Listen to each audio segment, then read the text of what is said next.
swept you out, Mississippi State. That's a top 20 team in the SEC, and they got punked. The SEC is a bear.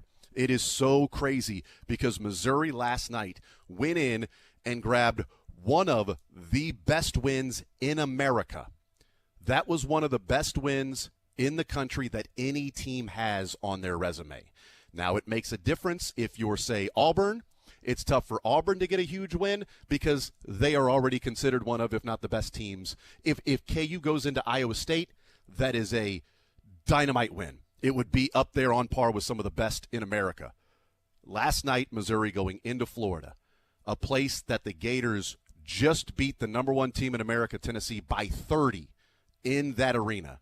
One of the best overall teams. They've got the defensive pressure. They've got the inside play and their front court with their big 6'10" guys that help them win games. They've got a dynamic Wooden Award-winning, or at least a candidate in Walter Clayton. They got Richard, who's they've got players. And Todd Golden has done a great job at Florida from coming over from San Francisco, wherever he was at before he got to Florida. And he was a guy that we talked about on the air at the time, like, is this guy a candidate when we were talking about what potentially could happen with the Missouri Tigers. And he goes to Florida, and he's done a great job building that program and what they have this year. But Missouri going down there and winning is very unexpected. I'll be honest with you. We talked yesterday. It was the fact or fiction, Sterling. Me, you, and Dylan got it right. Take that, Lebo. You said fact or fiction. Missouri covers the spread. I said fact. Lebo said fiction. Dylan said fact. You said initially you went fiction, but that line went from 8.5 to 10.5. Then you said fact. Lebo said, we'll check this tape tomorrow. No need to check tape, Lebo. Where you at, Lebo? Lebo, where you at? Come on. Walk on down from your office. Drew Brees. Where you at, who dat? So Missouri goes and not only covers the spread, they win outright in one of the best performances we've seen. And it's odd. Like, they went down there and beat the Gators, and they beat the officials that apparently thought Josh Allen was playing for the Florida Gators. That's how friendly they were in that game. It was getting to the point of really annoying, because if Missouri were to lose that game, you can't put an asterisk next to it on your resume and say they led by 19 and in the second half was kind of a ref show, and you can make an argument they kind of got jobbed in that game. You don't put the asterisk. It's just a win or a loss. Dude. It's a quad one win or a quad one loss. That's it. Find a way to win it. And Sterling, thankfully for Mizzou fans, they were able to persevere without Perkins on the floor, going to a freshman to play almost all of the final 7 minutes of the game, and get out of that place with the momentum, being outscored by 15 in the second half, and Florida playing like that, and flagrants all over the place, and everything being reviewed, and still walk out of there with what was a 1-point victory. But we know that last shot, if it was any closer, Missouri doesn't let him just walk up and take a three at the buzzer. Well, and again, I know a lot of Florida fans and bettors are sitting here going, Caleb Grill's toe was on the line, Isaiah Likely style. I get that. But if you watch that game, those refs were buns. Anytime Golden wants a review, shockingly, Golden didn't even ask for a review on that particular situation, which he got every single review he wanted in that game. I thought it was odd that any review that Florida wanted, they took like 10 minutes over there, and the reviews from Missouri, it was like 5 seconds. It stands, calls confirmed. They went like the goaltending call was absurd. Sorry to interrupt, Sterling. But no, you're right. The Florida's he pulled the rim down, and somehow, no, that's not goaltending. Play on. I'm sitting. Ball's in the cylinder, and he's holding the rim. He's holding the rim down. I know, and Florida, they reviewed it and said it wasn't a goaltend. They reviewed it. Louise. I know they don't teach math in Florida very well. I understand that, but like Golden complained about a 10-second call. Well, the ball was inbounded at 38.5. There was a timeout at 29.5. Now, again, I'm not the best at math, but I understand that 9 seconds does not equate to 10 seconds, and that you can't have a 10-second backcourt or a 10-second violation when only 9 seconds have elapsed from the clock. Just throwing that one out there. Perkins, by the way, I understand the thought process of, okay, maybe you do call an offensive foul. By the way, that probably should be considered the cylinder rule, which was implemented for a reason, so that play does not happen, so an offensive player does not have to try and clear out space. So quite frankly, by the rule book, that should have been a foul on Florida. I understand, though, it looked vicious. He was hitting the stones, not a great spot. That sucks.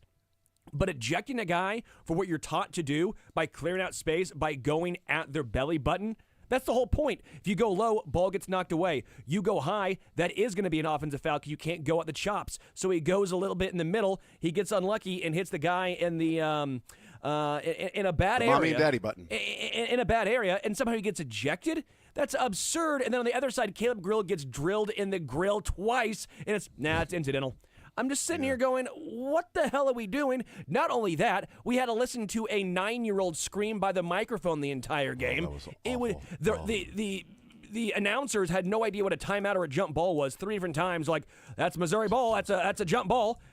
That's a timeout. What are we doing here? You're at the game. I can see on TV, my dudes. Dude, I was talking to Marucci about that. I'm like, that was one of the worst broadcasts that I'm watching. Like, you're at the game. You're supposed to let us know what's going on.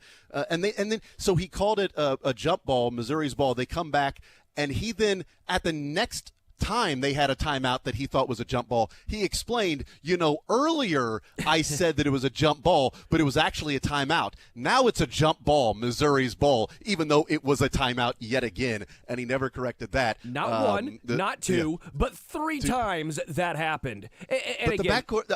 Go ahead. Go ahead. I don't want to touch on the backcourt, and then we'll get into the actual game. Just getting this off our chest real quick. What it came down to for me and why the frustration was so large as the game progressed, because yes, you can blame the refs, but that's, again, I think a loser's mentality, because the fact of the matter is Mizzou did have a 18-plus point lead. Mizzou did have a chance, refs included, that this wouldn't have been necessarily that close if they make their free throws. They missed so many free throws.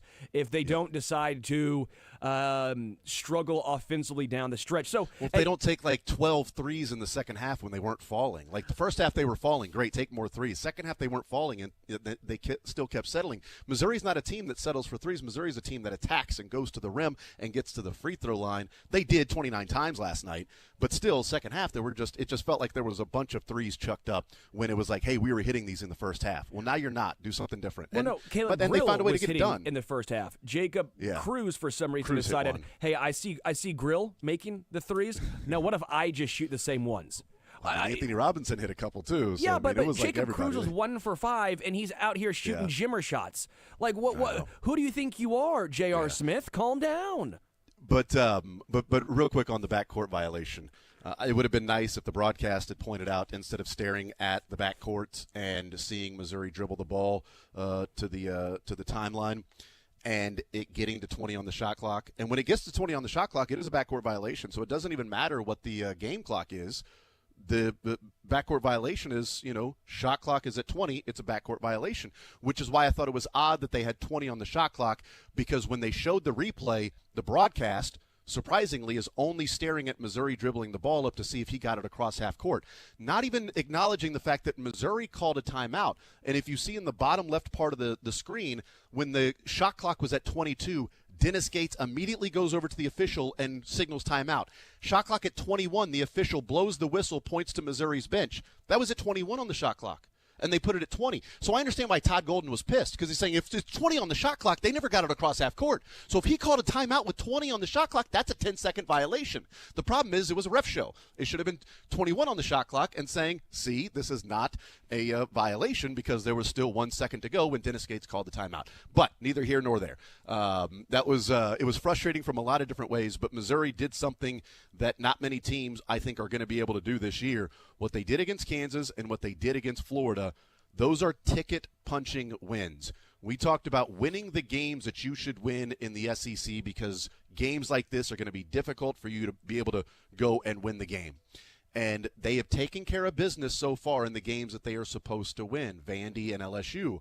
They have stolen one now in a game that, hey, you're not supposed to go down to Florida and win. How many times is Florida going to lose at home in the SEC? We'll find out. How many times is Florida going to lose at home in the SEC when Walter Clayton scores 28 points? That's another question I would love to ask. It wasn't something to where Walter Clayton just fell apart. It was like 1 of 12 from 3. And, Arthur Johnson can't hit a free throw, and Clarence Gilbert can't hit a 3. And it's like, wow, you lost by 4 or 5 against Oklahoma in the Elite Eight. Sorry, still stings. And those guys struggled in that game. Like, that wasn't what happened last night. Walter Clayton had 28 points in the game, and Missouri found a way to win. And I thought it was interesting, and this is credit to Dennis Gates, who last year I had my questions because I felt like, a coach can find a way to win one of those close games in the SEC last year when they kept losing, winning in the final minute and losing close games in the SEC. It's like, well, you went 0-18, and how many one-possession losses were there that you couldn't find a way to get the job done? And so, yeah, I had my concerns and things like that. Credit to Dennis Gates, because against Florida with Condon and Chinyelu, they're 6'10", 250-pound big men. How many coaches, Sterling, play Joshua Gray and Peyton Marshall, your two big men, a total of 16 minutes, and their big men played 55 minutes? Wouldn't you typically, in common thought, would be, we got to match their bigs. Gray, this is a big game for him. Peyton Marshall, you better be ready to go out there and play big boy basketball, because these guys are good and they're skilled and they're 6'10" and they're 250 and they rebound and they're tough as nails and they're going to be good offensive players. You got to be out there playing. Gray and Marshall played 16 minutes. Mizzou played Trent Pierce 6'10". I think he weighs 112. Trent Pierce, maybe soaking wet while wearing Doc Martens. I'm pretty sure, and a leather coat that he just got out of the water wearing. But Dennis Gates decided, I'm not going to match them big for big. I'm going to do what we think will be the best in this game and make those bigs have to run and make Chinyelu guard Mark Mitchell away from the basket. Yes. And so shout out Dennis Gates for making that decision, and it worked out. Now, Caleb Grill going, Clarence Gilbert or Jabari Brown, or how many other times. I texted my nephew and brother because we're on a text thread during Mizzou and Chiefs games, and when he had those 3 straight possessions, Caleb Grill did, when he had the ball that rolled to him, that he took the 3, then the one coming off the screen at the top of the key, and then the absurd one, his third one, when it was fading away from the arc with a hand in his face and knocks it down. And I said, the last time I remember a player getting hot like that, to where they touched the ball, it didn't matter who was around him, if he was facing the basket or not, was like Clarence Gilbert. And I know Jabari Brown had some games, but Clarence Gilbert would get so crazy hot that when it would start to go in, it wouldn't matter. He could be NBA, he could be fading away, he could be step back, it could be a hand in his face, jumping over 2 guys. It was just, you knew it was going in. And that performance was one of those to where you're like, all right, it feels like it's Missouri's night.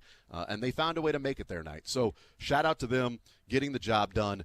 And the one thing that Missouri has going in their favor is, against KU, Tamar Bates was amazing. And what did he score, like 28 points against KU at home? Nobody else in double figures, I don't believe, against KU for Mizzou. It was Tamar Bates being a Kansas City kid, knowing what that rivalry meant, and then taking it on his shoulders and performing. Last night, it was Caleb Grill with his MVP performance. And this year, in the 18 games Missouri has played, they have had 8 different players lead Missouri in scoring. Yeah. 8 different guys have led the team in scoring. Bates has 4. Mitchell and Grill have 3. Robinson, Perkins, and Warwick have 2, and then Pierce and Cruz even have a game where they have led the team in scoring. That's what has separated Missouri this year, is that defensively they're different, but offensively, any given night, Mitchell could drop 20. Warwick can go and get you 19. It was against Auburn, and that sucks because they were struggling, but Bates can get you 28. Caleb Grill has a 30-point game this year already, and then what he did last night at Florida. Pierce has a game in which he dropped 20. Cruz has a game in which he dropped almost 20. Those aren't really the guys you would expect on a night-in, night-out basis, but Anthony Robinson had that crazy game where he was, had the first 12 points of the game for Mizzou. Like any given night, one of those guys can go off, and last night it was Caleb Grill's night. Against KU, it was Tamar Bates' night. And that's what's encouraging about Missouri, is that another night it could be Mark Mitchell. It could be Mitchell dropping 25 in a game, and you go, wow, they beat this team. Insert this team here in the SEC. Boy, Mark Mitchell, what an amazing game he had. Warwick drops 20. Well, Tamar Bates, that's what he does, man. Tamar Bates with 25 points, that's the reason they won. It's a different dynamic to this Missouri team this year, and maybe it's what Dennis Gates had in mind last year with Grill and Tanji until those guys got injured, and now we see Tanji, what he's doing in the Big Ten, and Grill, what he's doing for Missouri right now. So it was a phenomenal game last night for Mizzou. They got the win, and now if they just simply take care of business of what they're supposed to take care of, those are 2 wins that not many bubble teams are going to be able to say is on their resume, going to Florida and beating KU. those are two. The bubble teams are going to be tough because they don't have any bad losses. So Missouri has no bad losses and 2 legit wins. Those bubble teams you're going to be comparing, here's a couple bad losses for this bubble team, where are the good wins for this bubble team. Missouri really put an asterisk next to their resume last night. That was huge for them finding a way to hold on and playing like that. So shout out to the Missouri Tigers. Shout out to Dennis Gates and what he's doing. Shout out to Mizzou and Desiree Reed-Francois or whoever else at Mizzou that might have been in charge that said, we're not going to fire Dennis Gates after an 0-18 season in the SEC. We're going to let him build the program. We're going to stay with him, and we're going to show him we have confidence in him moving forward. So shout out to them because I was questionable. I thought this is a make or break year for Dennis Gates, and boy is he making it. That is for sure. We are hanging out at Heartland Men's Health today, Independence location right off Arrowhead Drive. It's between Blue Springs and Lee Summit. If men, if you've got testosterone issues, or maybe you don't know if you have testosterone issues, Heartland Men's Health can help. Erectile dysfunction, as that is something that you may be dealing with. It's the new year. People all over the world are making their New Year's resolutions, and certainly men across the country making their New Year's resolutions. If you've got testosterone or ED issues that are going on, and you want to try to finally get it figured out, Heartland Men's Health is the spot for you. 844-447-6600 is the phone number. You can check them out, heartlandmenshealth.com. It's our location today. We'll take a timeout. We'll come back. We'll talk with Cynthia Freeland coming up next.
coach. I measured the big boys' booties for like 2 years. She's analyzed the data. If you can keep that big booty down, like if you are a big boy, if you're very tall and you can keep your booty down low, then you are far more successful. She's crunched the numbers, and the results are clear. The back of booty isn't as good, as it turns out. If she picks a dog, she'll have the math to back it up. It's not like Travis Kelce is done.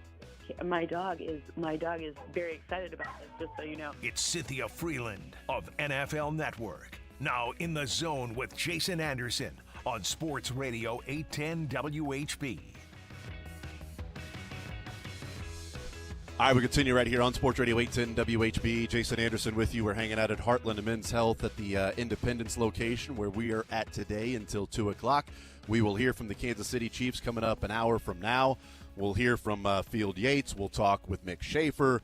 We'll do all of that as we continue rolling, hanging out at Heartland Men's Health today. Sterling Holmes back at the studio right now talking with our NFL Network analytics expert that we get to talk to on a Wednesday, Cynthia Freeland, joining us here in the zone. Cynthia, how are you today? I'm doing great, thank you. Much better week here in Los Angeles. The weather's a lot better. Yeah. The air is a lot better. So good progress on this end. Yeah, how's everything with you? I've been wanting to ask and see how you're doing. Yeah, we're a little bit further south, so out of the major actual destruction zone, which is wonderful. However, we still have some terrible air, so that's again not as big of a problem as others, but you do have to be careful in it for sure. Yeah, Cynthia Freeland is our guest. The Rams took care of the Vikings, and we'll certainly talk some Chiefs, but, sort of leading in from, what's going on in L.A., the Rams took care of the Vikings, and, they have to adjust. They go to Phoenix. It was a great message from Sean McVay of, we're adjusting a game. You understand what's going on here in this city and what you're playing for and who you're playing for. I liked the Rams in that game against the Vikings because of the quarterback-coach combination that was there, but also, I don't know how much you can quantify it. I don't think you can because there's no real analytical way to say, hey, there's something bigger going on in this city. We're going to add two different, deviations to this particular game to add to this team by some, extra sort of intrinsic motivational, playing for something bigger than themselves. But I also thought that was the case, too, and we saw it after the game. How much do you think – I think the Rams probably would have won anyway. But how much did that maybe play a role in the Rams are playing in the playoffs, you're playing for your season, but they also are going out there playing for something a lot bigger because they're right there seeing what all is happening in L.A.? Yeah, I think that, in large part, the things that, we're able to – we're going to use as travel well, the things that are easier to overcome or to, you don't need as much sort of timing or nuance for are things like, rushing the passer, which they were been great. But I also think there's something to be said for when your team takes care of you to the point where, Mr. Bidwell, the Arizona Cardinals owner, was so kind to, even pets came. So that's a really big deal. And being taken care of, there's something to be said for, being able to feel community and being able to be afforded the opportunity to focus on a different level when everything around you is, quite not focused. Very difficult to overcome. Yeah. Very hectic week leading into it. And, if people have friends and family or houses there and things like that. Yeah, there's a lot of things going on behind the scenes away from the football field when as football fans we're simply watching and seeing, what's going on with these teams. The Vikings end up losing, and, they were a game away from having the bye week, and then, they lose their last two games there in Detroit. Was this, a matchup issue with the Lions and then the Rams? They're 14-0 against teams that are not named the Lions or the Rams. Was it Sam Darnold coming back to earth that Kevin O'Connell can only do so much throughout the course of the regular season, but when it comes time to must-win games and game planning and scheming and other teams scheming against specifically Sam Darnold, that there wasn't much maybe he could be able to overcome as Kevin O'Connell? Where do you sort of lay the blame for is not the way that I want to phrase it, but the reasons why the Vikings end up having a 14-win season but lose the two most important games of the year? The first thing I would point to is I think that like I said, the pressure rate was out of control. I mean, starting with that first half against the Lions, it was like 57%. And then in this last game against the Rams for the full game, it was 50%. It's really hard. It's really hard living when that's the pressure rate that you're under in any amount of time. And they couldn't find solutions for pressure. I guess I would have expected the game plan to, after seeing what the Lions did and putting that on film and knowing the familiarity between these coaches, I would have expected the offense to have more plan B, plan C, plan D, right? Like when everything went to crap. And I didn't see that. It kind of felt like they were a three pony, and if one of those three tricks didn't win, then, well, it's not going to happen. And that's a hard, it's not a great way to win. The other thing that was a little confounding in this one was, if you look at what Sam Darnold all season long has done, he took 73% of his passes after 2.5 seconds. That's the highest, we call those like at least in rhythm, if not extended dropbacks.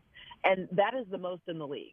And when you are getting almost none, like maybe they were just exposed in a way that hadn't happened in prior games. So I was a little surprised by that, but I was also surprised that the defense didn't have some adjustments that they could make as well, because Matthew Stafford, in all fairness, and again, I'm not, disparaging him. I'm a Stafford stan, obviously, but this is his worst season under pressure since 2018 at least. So they could have exploited that a little bit better. Yeah, I would have liked for the Vikings to keep it a little bit closer when I had a 9-leg parlay that needed 10 more yards from Stafford and 1 more catch from Puka. No. But when they don't throw a pass in the fourth quarter, it's a little rough.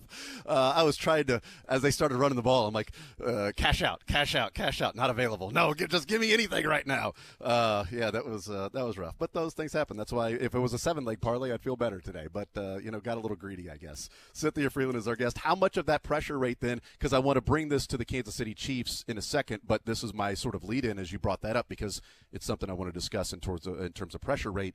How much of that pressure rate was then connected to Sam Darnold and connected to the quarterback in helping out or leading to some of that pressure as opposed to, wow, the offensive line was just terrible. Well, sometimes it's offensive line, sometimes pressure is a quarterback stat. Well, honestly, I think a lot of this one, in this case, there was just no, like I said, there was no plan B, C, or D. There was only a plan A, and when that didn't work, it didn't feel like Sam Darnold had solutions to that. So when I'm looking at this one going forward, I think that's where you see the limitations of what Sam Darnold has learned to this point. That's a different story than 136, where there's not even enough letters, right, for when things break down. So I think that is the difference when you look at the Chiefs. But it's also going to be the difference, the O-line. You'll see a difference this week with the Rams' pressure rate because the Eagles' O-line is considerably better, and they have a run game. So a very reliable run game. So that's gonna look different as well. So I want to connect it to the Chiefs then because the Houston Texans, it's one of the things that, if people are worried about the Houston Texans, the first thing they point to is the defensive line, how good that pass rush is. And, there have been some issues at the offensive line for the Chiefs, whether it's Joe Thuney, DJ Humphries at left tackle, we'll find out. But Justin Herbert was pressured on 19 of his 36 dropbacks, 53%, 4 sacks. There was a 31% quick pressure rate. And of the 19 pressures, 5 of them were unblocked pressures, which there was some miscommunication on that offensive line. A good offensive line, but boy, Will Anderson's sack. I mean, nobody blocked him. That seems odd.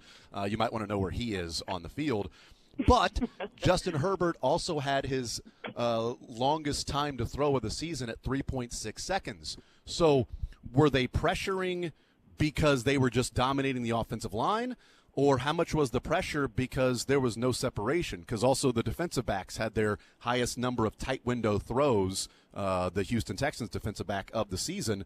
So were guys just not getting separation and the pressures were coming because Herbert had to hold the ball a little bit longer because his skill position players weren't on par with the secondary of the Texans?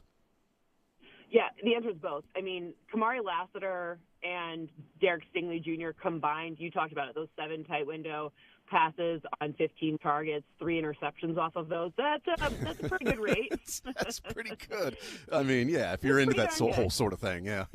Yeah, but if you're looking broader, like dialing back to the rest of the season, when the two of them are on the field at the same time, they actually have the 2 lowest passer ratings allowed amongst corners in the league. So also something to keep in mind as you – I will say, in fairness to Justin Herbert and this Chargers offense, I don't think anyone's looking at, and Lad McConkey had an awesome season. Let me be very clear. His dominance from the slot was really great. However, I don't think anyone was looking at Quentin Johnston, Lad McConkey, and Will Dissly and being like, you know what, this is quite the pass catching trio, right? Like no one was, that was not the strength of their team. And the pressure rate and then forcing them into the situation where, unfortunately, game script dictated that they had to throw way more than this team is typically comfortable with throwing, that is a recipe for disaster, which is what we saw. And, not for nothing, both of their tackles had been banged up in the prior game. And even though Rashawn Slater played, Trey Pipkins didn't, and I'm not sure if Rashawn Slater was 100%. So there's always extenuating circumstances surrounding all of it, but it's worth noting that, Justin Herbert, his ability under pressure does erode a lot. Remember, the one stat that blew me away about him this season is that he had 18 touchdowns and no interceptions thrown from a clean pocket. He was actually the only quarterback this season not to throw from a clean pocket. 18 touchdowns is a lot. Just meant he also got a lot of clean pockets. Yeah, right. Yeah.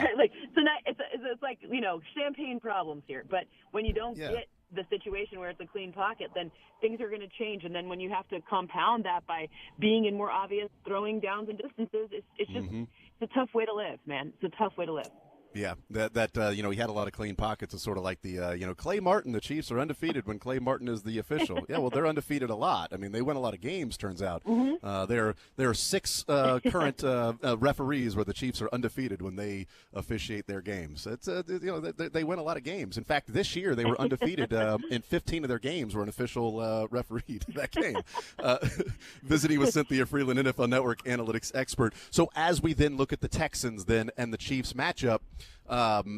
Patrick Mahomes had his second fastest time to throw of the season. His fastest was against the Steelers 4 days later, but against the Texans was his second fastest time to throw, getting the ball, getting rid of the ball. Some of that is scheme. Some of that is, well, we ain't going up against Danielle Hunter and Will Anderson with Joe Tooney at left tackle, Caliendo at left guard. We're going to combat that. And also I think what's sort of interesting is when we talk about Lassiter and Derek Stingley Jr., Derek Stingley had 4 targets in that game, but safety Eric Murray, 2 middle linebackers had a total of 20 of the targets that Patrick Mahomes had were to Henry. We're going to call him Henry TT. Henry. Yep. Eric Murray and Christian Harris. 20 of those targets. They were getting the ball out quick. They were attacking safeties and slots in the middle of the field. Do you expect that to maybe be the same game plan? Is get the ball, get it out quick, take what's there, move the chains, find the open receivers, and make the maybe the Texans adjust to that? Or maybe they're going to pound Kareem Hunt to try to counteract the pass rush of the Texans? Let's go with a little of both. But here's what I do know. We're going to see a lot of 12. Because obviously we know the Chiefs run the most 12 in the regular season, and they're going to match it with nickel. You know why? Because that's what they did the first time, and that's what they do all season long. And that is a recipe for Patrick Mahomes to either give it to, one of the 2 tight ends, probably that one number 87 who's pretty darn good in playoff games.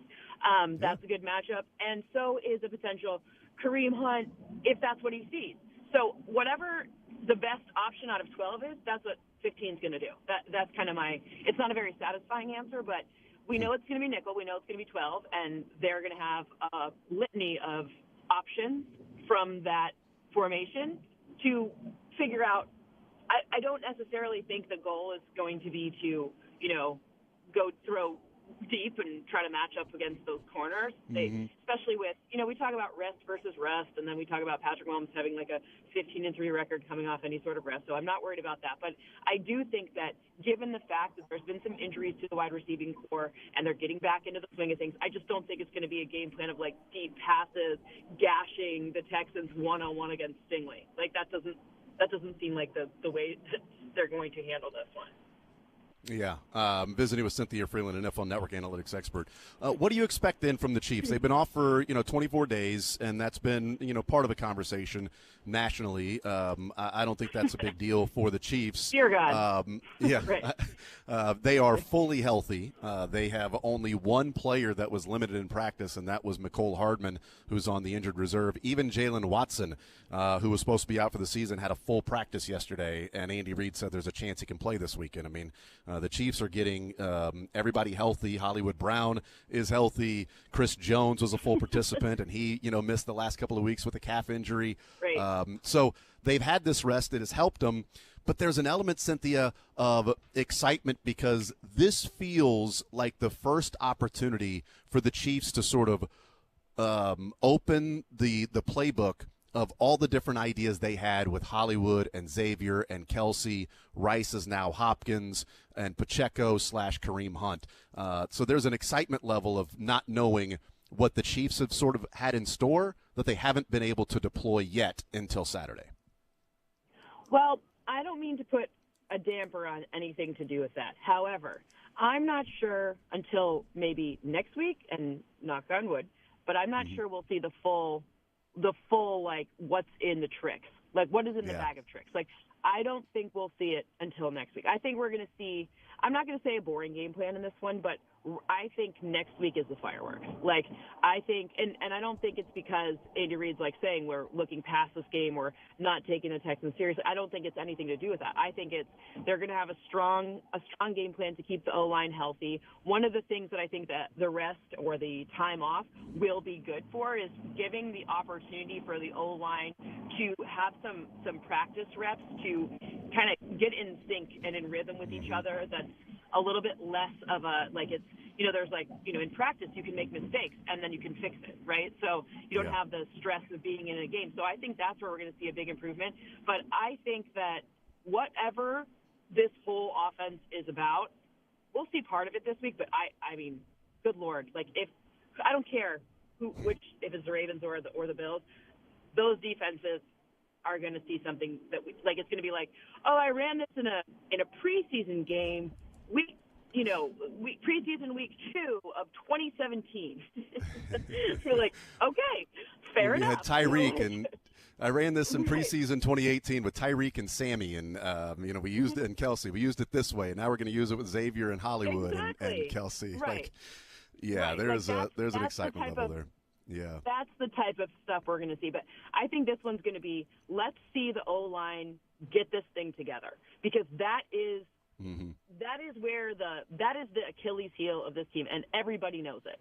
Because if this O-line can figure out just enough to keep Patrick Mahomes clean, to keep the run game just good enough to get out of obvious downs and distance in terms of what the offense has to do, totally different game over, right? So I think, to me, this is a really smart team. This is a really smart offense, that you have the best quarterback that we'll see in our lifetime, and that would, to me, be the logical thing to do. A couple of quick ones, and we'll let you go. I don't give out betting advice because I don't want to feel bad if somebody loses on the betting advice. I know you do. I am perplexed at the rushing line for Kareem Hunt. I think this is a big Kareem Hunt game. He was good against the Texans. Andy Reid rode Kareem Hunt more than Isaiah Pacheco. Kareem Hunt is talked about for the last 4 or 5 years about 2019 and getting kicked off the team and not being able to play in that Super Bowl. And we got pulled over. He said, I'm supposed to be in Miami right now playing in a Super Bowl.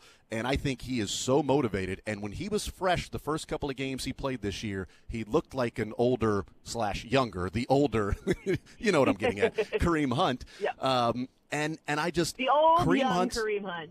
Yes, that's right. Like I'm looking at DraftKings and like Kareem Hunt, like I've laddered it already, 40, 50, 60, and 70. Like Patrick Mahomes' line for 70 or more yards is plus 850. Kareem Hunt's is plus 1,200. Like that doesn't make sense to me.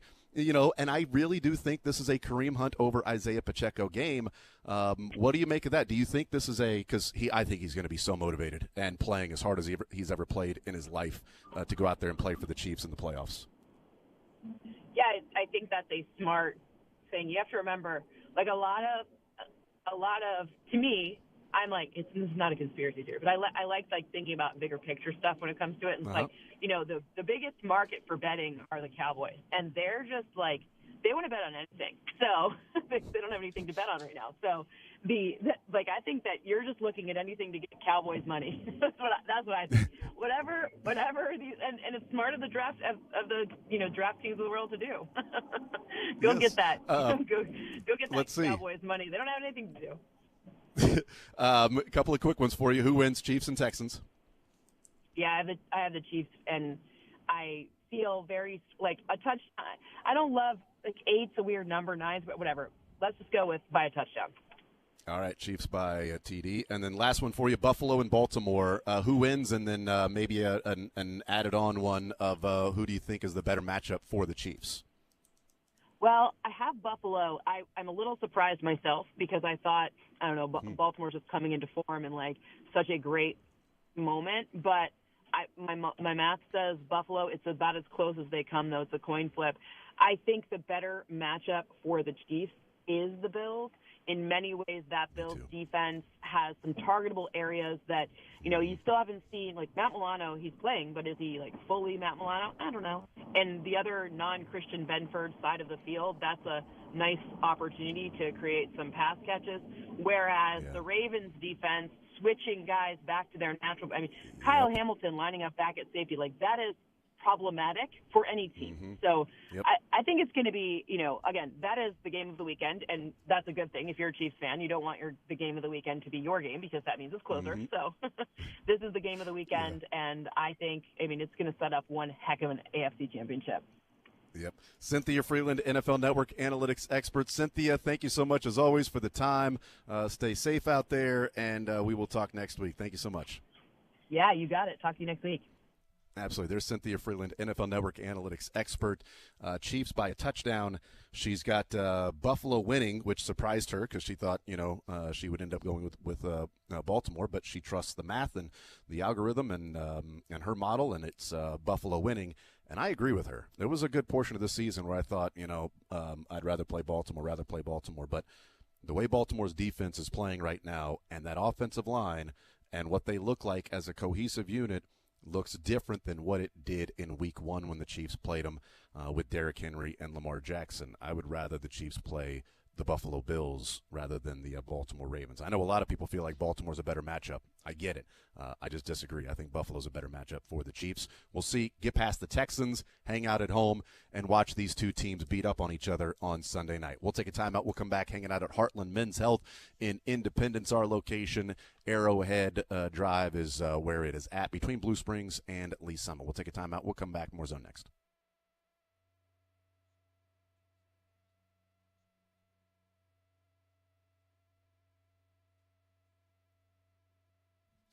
All right, men, if you are out there and you are suffering from erectile dysfunction,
Check them out, heartlandmenshealth.com, 844-447-6600.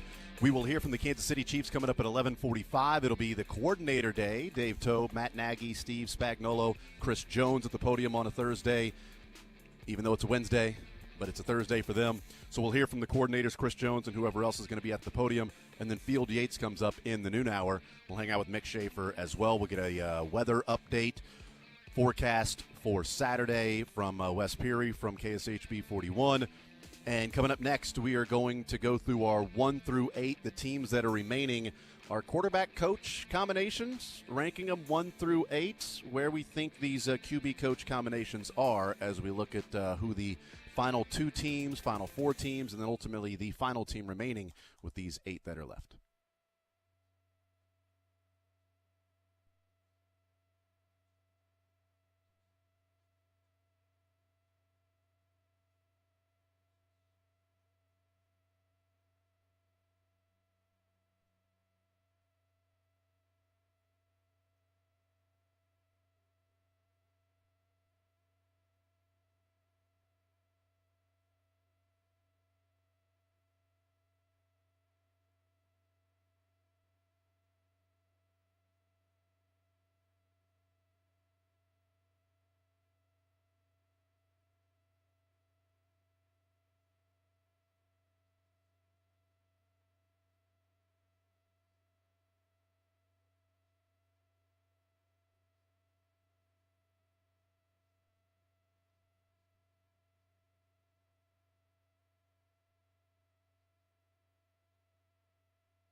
All right, we continue right here on Sports Radio 810 WHB. We're hanging out at Heartland Men's Health Independence location. They've got 3 locations to serve you. Overland Park, Independence, where we are, between Blue Springs and Lee Summit, right off 470, right by I-70. And they've got the new office in North Kansas City.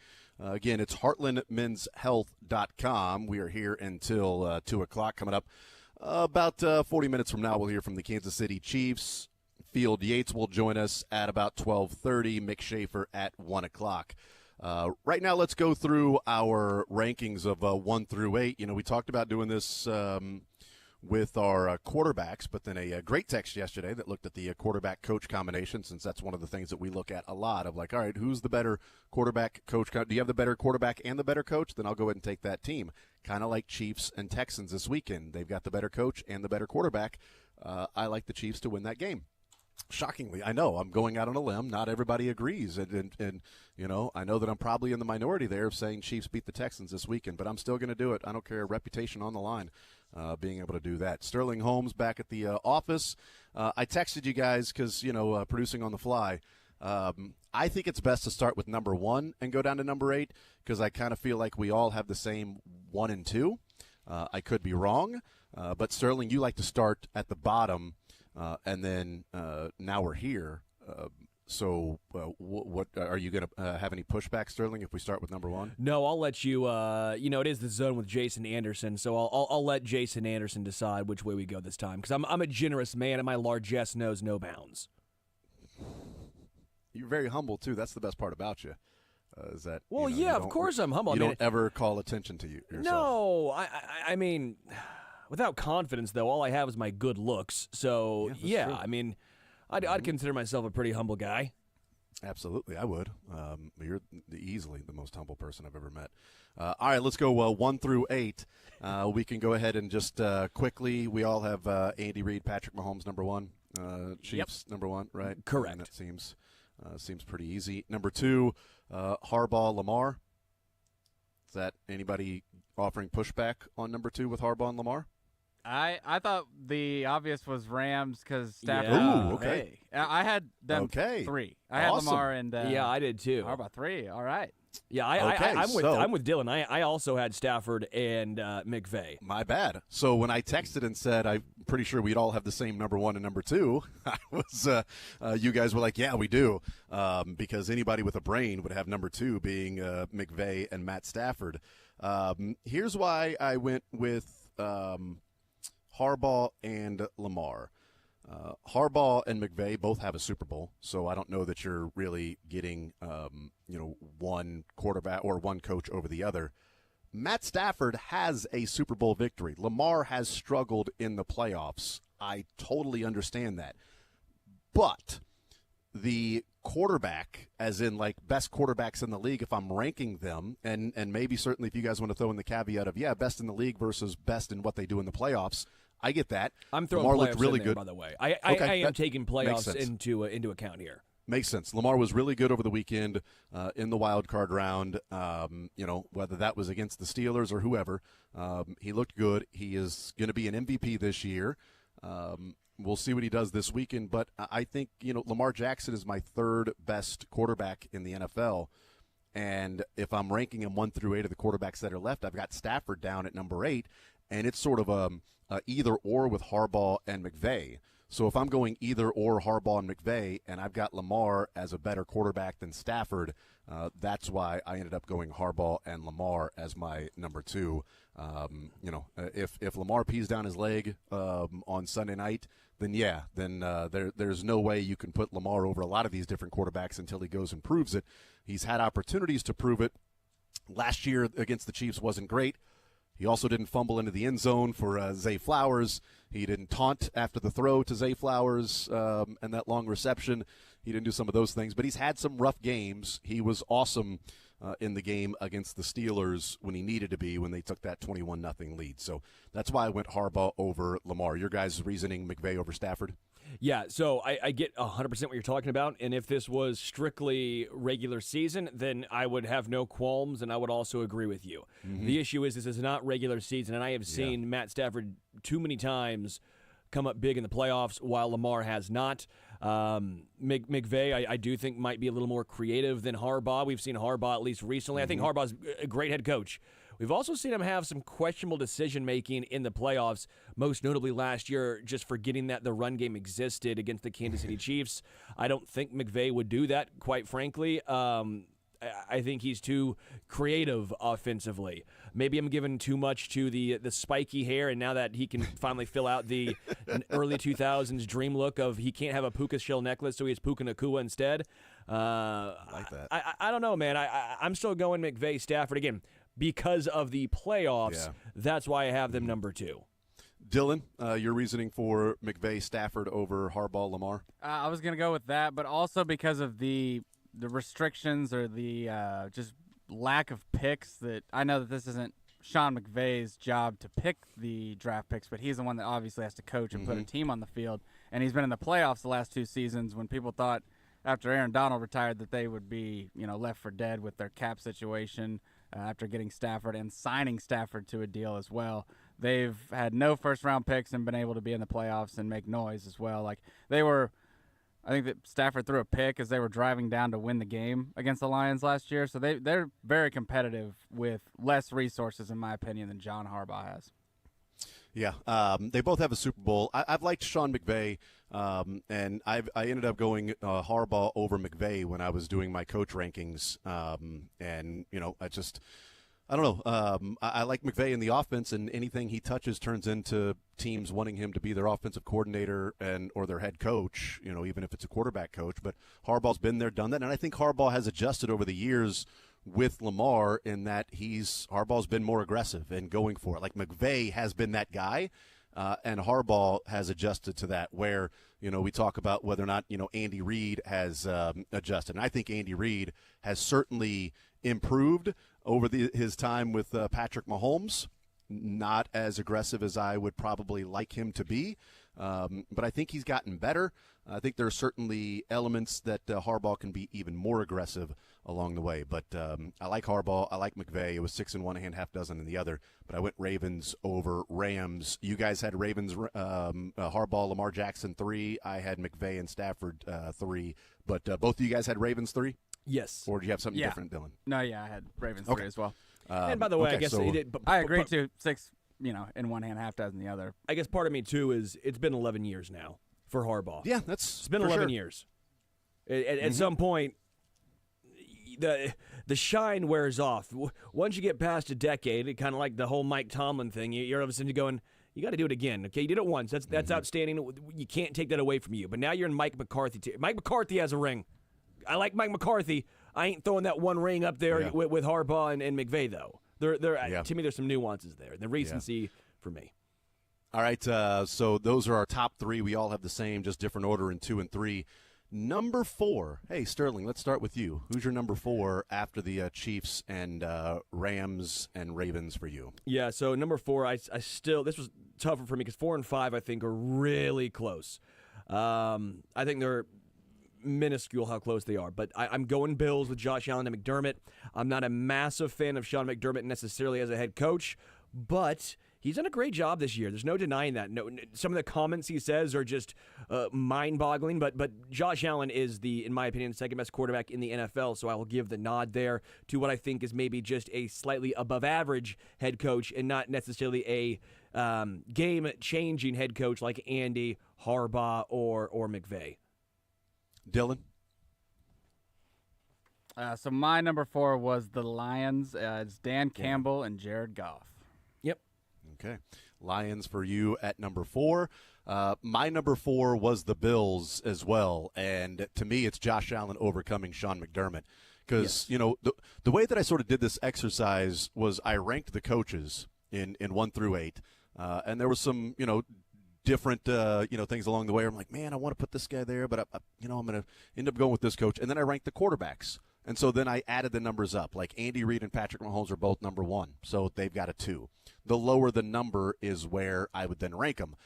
Because I had Harbaugh as number 2 and Lamar as number 3, it's why they had a 5 and they moved up to number 2 ahead of McVay and Stafford that I had at number 3. McDermott is my 7th coach.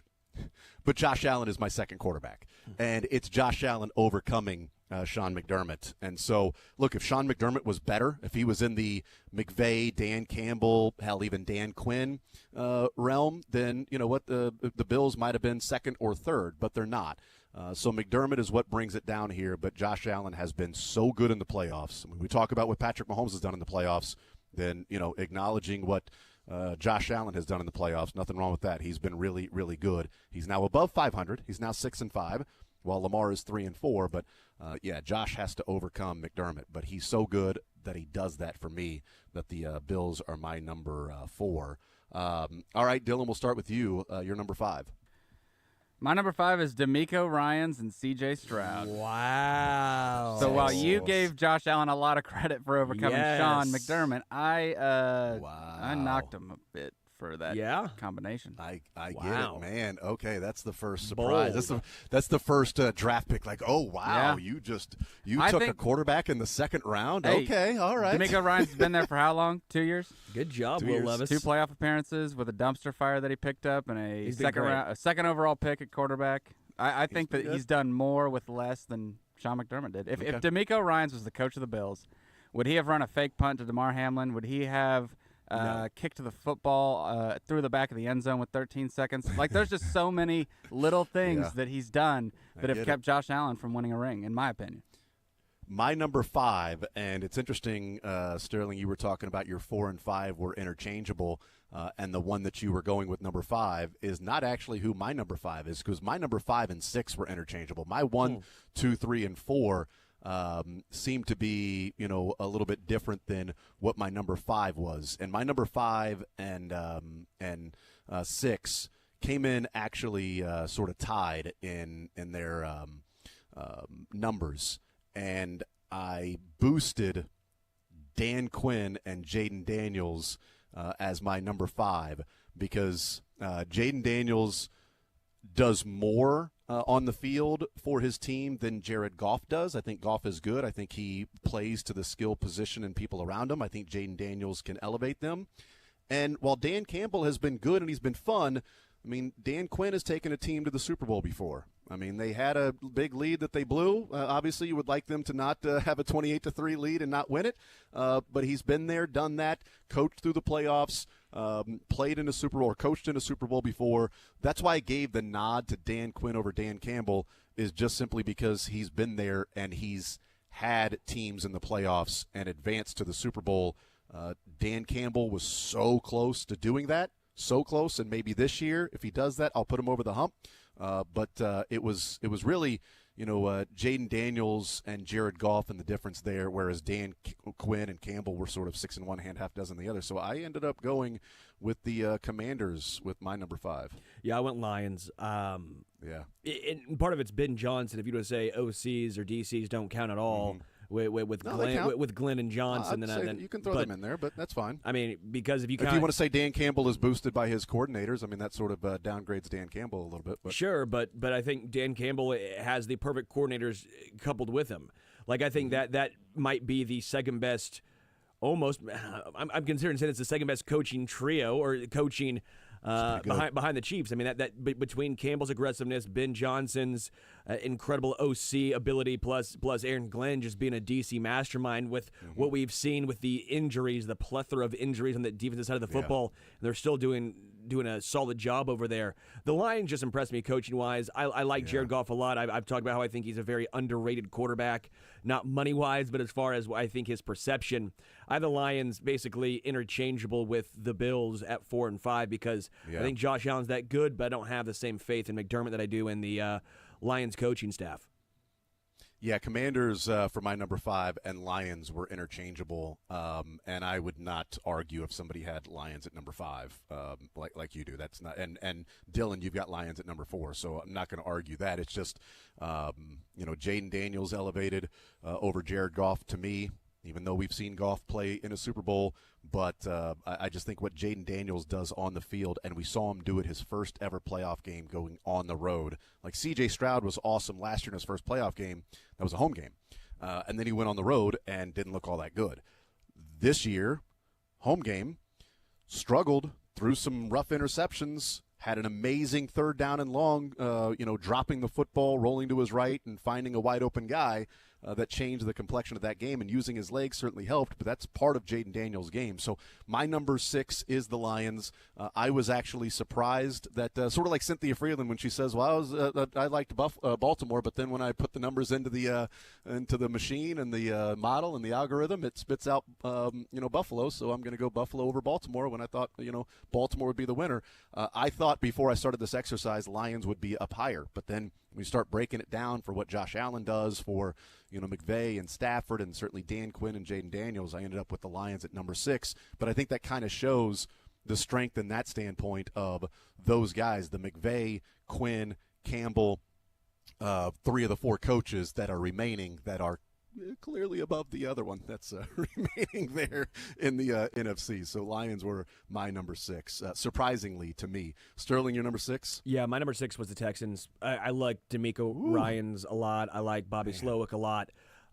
C.J. Stroud, you guys know my affinity for C.J. I think he's a very, very good quarterback. I think this year he's had a down year because obviously the injuries to Tank Dell and Stephon Diggs, but more so the offensive line has just been atrocious. And you saw that little sophomore slump per se, but I think it's not his fault as much as it is some of the pieces around him. So I'm going again taking the team out because I think the Eagles are I think the Eagles make the Super Bowl out of the NFC, but I don't think it's because necessarily of Hurts, and especially not because of Nick Sirianni. So number 6 for me is the Houston Texans. All right, number 6 for you, Dylan. And number 6 would be Sean McDermott and Josh Allen for all the reasons I said earlier. Just kind of where you had Sean McDermott at 7 and Allen at 2. I would agree with you. I guess that I worry that Sean McDermott has much more control over the game than Josh Allen as the coach, and that's when there'll be something. I guarantee you Sunday night I'm picking Ravens, and I think there'll be another Sean McDermott head-scratching, what are we doing here moment. I just feels like it always happens. It's funny. It's playoffs. Is it Sean McDermott that's going to make a dumb decision, or is it Right. Lamar Jackson that's going to make a dumb decision? That's true. And Something's got to give. There's some big reputation on the line on Sunday night. That game is going to be so fantastic that I cannot wait for that heavyweight fight. Number 7, we'll start with you, Dylan, since we started with me that last time, and then actually Sterling, I guess we start with you in your number 7. Yeah, Commanders, Dan Quinn, Jaden Daniels. This was tough. 7 and 8 for me is pretty much interchangeable with the Eagles, I guess, because we can do 7 and 8 since that's the only possible situation now. Yeah, for me, 7 and 8. I think Jalen Hurts is a really good quarterback, but I don't think he's in the same category, obviously, as a Josh, a Lamar, Patrick. I think he's in the same category as the Jared Goffs and the C.J. Strouds and the Jaden Daniels, but I think that Sirianni is the worst coach in the NFL left in the playoffs. So for that reason, I just dropped him because I think he's so far down from the other head coaches. That's why the Eagles are 8, which puts the Commanders 7. All right, so Dylan, who'd you have at number 7? So 7, I had Jalen Hurts and Nick Sirianni. Then 8 was the Dan Eagles. Quinn and Jaden Daniels. The only reason really is rookie Jaden Daniels. And Yeah. I like your points, Jason. I do agree that he went into the Bucs. And then if you play devil's advocate, I mean, Baker and the snap count and everything, if they just get that situated, it's over. But also, like, we you wouldn't gotta, even be discussing them because Right. it would be the Tampa Bay Buccaneers, and it's they like- they would be 8th, by the way. Yeah, if it was exactly. the Tampa Bay Buccaneers. And- but you because gotta- the guy he was rolling to his right or his left, or maybe it's your left or my right. We wanted him to keep him from his right, my left. Yeah. Maybe it was his left shoe, whichever shoe was untied or double knotted. Like, I have no idea what he was talking about as to what the game plan was with Exactly. Jaden Daniels. Yeah, So, I agree. And they would be number 8 for me. And he has if to they go won. through the door when it opens, so give Jaden Daniels credit that he Yeah. capitalized. So, but yeah, I would just have. I almost would interchange those two as well, just because Sirianni, like Sterling said, is he's just as hard to predict as Sean McDermott. Yeah, so it's interesting how much I differ with you two on some of these teams, because my number 7 is Sirianni and Hurts and the Eagles, and Dylan, it was your number 7, and Sterling, it was your number 8, was the Eagles, which means my number 8 is really different from you guys, and it's the Texans. Yeah. For me, at, Shocking to at me. number 8. Yeah, I mean, it was kind of shocking to me as well. But Jalen Hurts and what I've seen him do is why he elevates over Nick Sirianni. And D'Amico Ryans has been good. Like I'm not taking that away from D'Amico Ryans being a good coach so far in the 2 years that he's been there in Houston, and he has changed things in Houston, no doubt. I mean, double-digit wins a couple of seasons. They win the South. They've won a couple of playoff games already. But winning at home against the Chargers this past weekend. Who did they beat last year at home? I'm trying to rack my brain. Browns in the Wild. Flacco. They beat the Browns. That's right.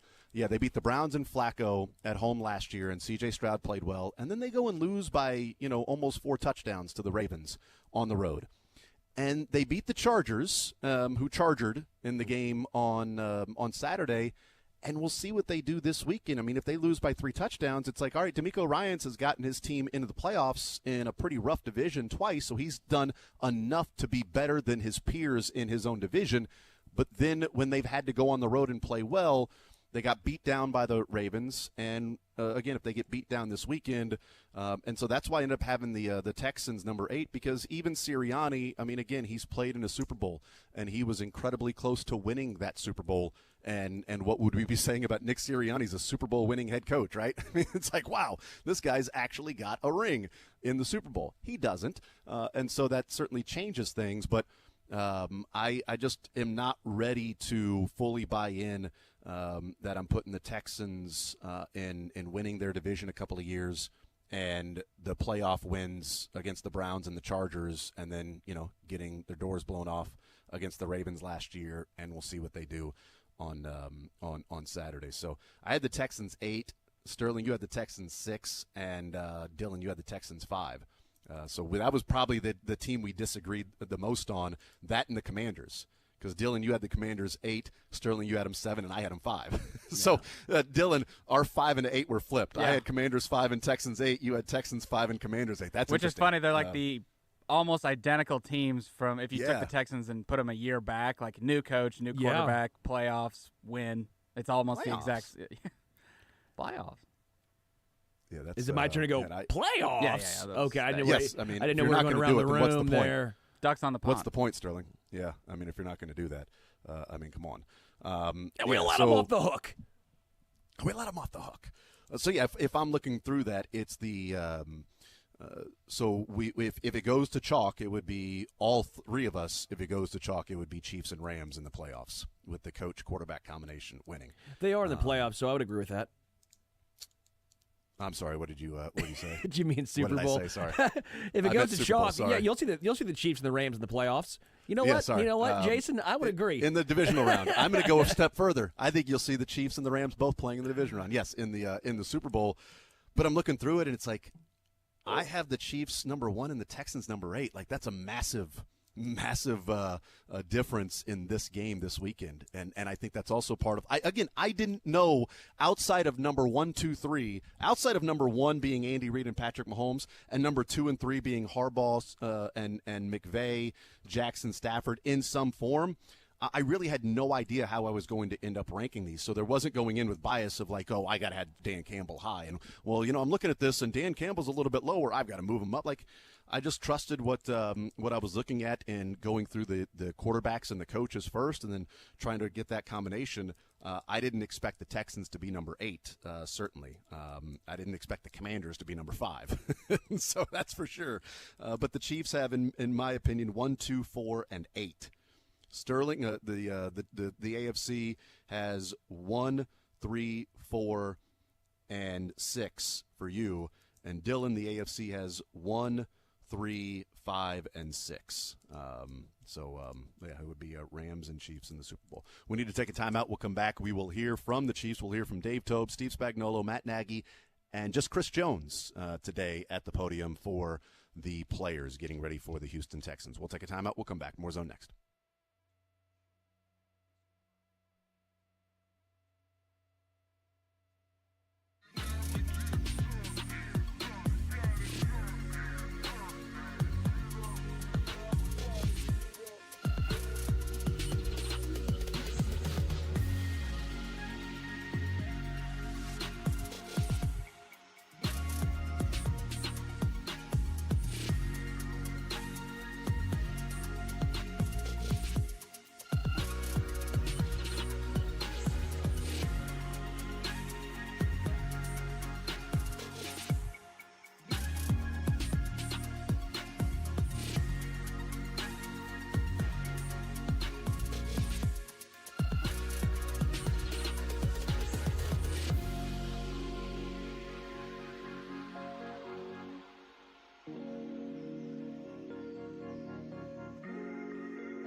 It's in North Kansas City. They've got Overland Park, but we're hanging out here in Independence at Heartland Men's Health. We'll talk with Field Yates coming up a little less than an hour from now.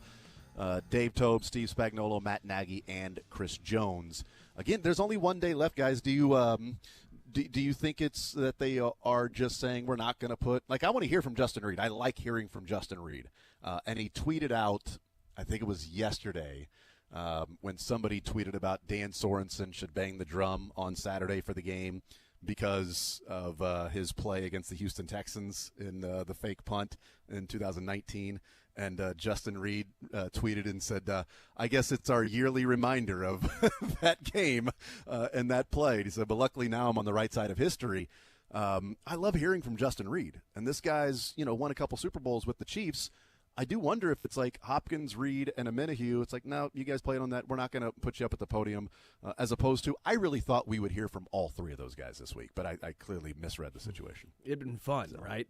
It'd been fun. Yeah, I mean, yeah, like Hopkins. I mean, you were a Houston Texan for a long time. You've been there. What it would mean for you to get to an AFC Championship game. He's never been to one. Hollywood's never been to an AFC Championship game. Justin Reed comes to the Chiefs and wins a couple of Super Bowls by being in this organization. Those two guys and Kareem Hunt are trying to reach a level and go to a Super Bowl that a lot of the players on this team are already walking around with rings, and they haven't experienced that, and they just want to know what that's like, and it starts on Saturday. Like, there's some really cool storylines of guys that are on this team this year that are joining an organization that's a dynasty that they want to win Super Bowls. It's not guaranteed, but they're the hungry ones that are going for their first ever. Chiefs are going for history and three-peat, but Hopkins and Xavier and Kareem Hunt and those guys are going for their first ever ring. So it means a lot, obviously, to all of the guys. But never even being past the divisional round for those players. I'm calling the I think SEC. is, certainly Those guys are the SEC because it just means more. That's right. And Hopkins obviously playing in the SEC at Clemson, and Amenahue playing in the SEC at Texas. Hey, nailed it. Actually did. And Hollywood playing in the SEC at Oklahoma. There we go. Joking about Hopkins and Clemson, but they're the SEC of the ACC is Clemson. All right, we'll take a timeout. We'll come back. We'll hear from Tobe, Spags, and Nags and Jones coming up next.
2 o'clock coming up. About 45 minutes from now, we will hang out with Field Yates from ESPN, our NFL insider. Usually on a Monday we talk with Field, but we get to talk to him on a Wednesday today after we hear from the Kansas City Chiefs out at the practice facility. We'll hear from Dave Tobe, Steve Spagnuolo, Matt Nagy, and Chris Jones. And, yes, we'll hear from Dave Tobe and an update on maybe what he thinks of, Harrison Butker and things like that. But I'm really curious and fascinated to hear what Spags has to say about Jalen Watson, who was a full participant in practice yesterday. I mean, Andy Reid saying, don't expect him to play a full game, but there's a chance he can play this weekend, and then he's a full participant in practice. That's really surprising. I don't know if he'll play or what he looks like or what he'll look like when he's out there, but can he go out there and play 15 snaps and get more and more into the flow of what he was back when he got hurt in the 49ers game? And maybe, if the Chiefs get past the Texans, be even more in the flow for the Ravens or Bills, who they would play in the AFC Championship game next Sunday night if they win this weekend. I'm really surprised that looking at the practice report and seeing full participant for Jalen Watson, limited for McCole. So it's not just like, well, he's on injured reserve, so who cares? McCole was still limited, and Jalen Watson was a full participant. Just surprising to me, I guess. Sterling. Yeah, I'm surprised, and I'm intrigued to see how much he's going to play, and if he does play, who's the guy. Najee Johnson, I think at this point, it's unfortunate, but Najee Johnson's, I think, relegated now to special teams. He's struggled so mightily in coverage. Mm-hmm. Keith Taylor has been, garnering a few snaps here and there, but what I really think it could be is you'd get Josh Williams, who I think is going to still get the lion's share of CB2, but you would be able to move Trent McDuffie into the slot, which would be, I think, huge for the Chiefs secondary, because that's his he's the best slot corner in football. He's one of the better corners on the outside, but he's the best slot corner in football when he's playing in the slot. So Watson might allow the Chiefs to be able to be afford that luxury. Yeah. Injury, same as yesterday from the Chiefs, so everybody practicing. Here's Dave Tobe. All right, go ahead, fire away. It seems like the question that has fans most anxious is about Harrison Butker. They had to miss against Denver. Do you have any serious concerns about him going? No, he's continually. I mean, he had a really good day yesterday at practice. And we're going to go outside today. He had a real good day inside yesterday, but we'll go out today, and I think he'll follow it up with another good day. He's he had surgery on that knee. We can't forget that. I mean, it was a minor surgery, but still. I think it lingered a little bit. Some of the, because it's the plant leg that he collapses, or whatever you guys, whatever we want to call that. So it's changed up things a little bit. But he's, I think he's looked good, most recently. You mentioned he changed that technique. Is there like a long-term plan to get away from that fall off? We'll address that at the end of the season. Yeah. It's not something you want to change right now. It's something he's been doing now for the last few years. It's you don't want to mess with that. So. Is it a question now, Dave, of where you guys feel comfortable in terms of his range? I mean, obviously we've seen him in the past. Those 60. Yeah, that's what I mean when I say he's been kicking well. He had a lot of power yesterday. It looked like old Bucker again. So that's encouraging. Right. So you think the rest? I think that's helped him. The fact that he's been kicking a lot. We're kicking all the time now. I mean, so all that's going to help. Dave, I'm sorry, I can't quite remember. How often do you guys still go over to the stadium? Yeah, we go over every home game. We go over. So like today. Already been this week? No, we'll go over today. You'll go over today. Yeah, we'll go outside and practice, and then as soon as we have our session here, those guys go up and we kick a few up there at the stadium too, just to get a feel for how the field changes all the time as it get replaced and check the wind and cold and all that stuff, and we just go up there and every home game we do it. That's our advantage. Do they pile in the tow mobile? How do they? No. Schaefer has like a car ready for it, like a cart, and they jump in a cart and they hit it and they come back. Speaking of cold and windy, it looks like that's what we're going to get on Saturday. Yeah. The weather is going to be a factor. And of course it was in the first playoff game the Chiefs played last year as well. Did that inform you guys of those were pretty serious conditions? Yeah, we've had a lot of weather games, and we do certain things as far as if it's a gusty, we hold it and hold the snap, and there's all different things that you can do. But we have a lot of experience kicking in the cold weather, so we feel like that's an advantage for us. Dave, you talked about this before too, but Arrowhead's a little funny with the way the wind works there, isn't Yeah, it? it It's is. not, it's typically swirling. Yeah, if you're sitting in a stadium and you see the flags, and I don't want to give away their secrets, but if you see the flags blowing one way, it's going to be opposite on the field because the wind comes down and hits on one of our the side of the stadium and then blows back across. So it's opposite of what you see with the flags. It's kind of different. You referred to this time of year as return season. Just what have you seen from Nico, and how excited are you to see what he can do? Yeah, he's really done a good job. I'm really pleased with how he's accepted the role, and he works so hard in practice. And he's a guy you want him to succeed. I said this in training camp. I really love the guy, and I really do. And he's gotten an opportunity here, and he's taken it and ran with it. You guys don't have a lot of young players, but Ariza is a rookie, so this is his first postseason. Yeah. Any advice for him on jitters or whatever happened in the postseason? Just do what he's been doing. I mean, that's once the game starts, he's going to be nervous. I mean, everybody's going to be. I mean, first time guys are going to be nervous, but he's done it all year, and once he gets into the groove of the game and after the first punt, he'll be fine. Is he? I know early on he wasn't getting he was too many touchbacks and a little bit better. He's kind of up and down this year. Is it about what you'd expect from a rookie? Yeah. He's been up and down. Let's just say that. And but when he's good, he's really good. So we just got to get more of those days, with him. So. Couple more. Yeah, Dave, with that extra point that the Texans blocked last week, how much you've been able to use that as a talking point that every play is probably going to matter? Yeah, I think, from our experience, what we've done this season and then watching that, you see how important it is. I mean, because the Chargers, they got a little momentum after. They had a big momentum play, a big, long touchdown. And then they come out and then they get the extra point blocked. Then all of a sudden the momentum swung back to Houston. That was a big swing in that game right there, and they got the 2 points on it. So I mean, field goal protection just as important as the rush, that we do on field goal blocks. So I mean, every down on special teams, you can win or lose a game, and especially at this point in the season in the playoffs. And then, kind of speaking of the Texans playoff game last time, the momentum over Sorensen and Darwin Thompson. Yeah. Made that big play that really kind of set you guys up. Unbelievable. We had some things go against us, and all of a sudden we swung it back, and special teams, swung the momentum in that game for sure, no question. Last one, Dave, Sorensen's play in particular. The fake. Yeah. What do you remember about that, and the significance really, and everything that happened after? When it was a direct snap to the PP, I was scared as hell, for a second, and then I saw Dan go over and make the tackle, and it was huge, so our guys were on it. It's going to be no different this week. You have teams trying to steal possessions. I mean, that's we talk about that all the time, and this is certainly a game where that could happen. And these are the kinds of things that are great illustrating points this week. No question. No question. Yep. Thank you, Thanks. Thanks.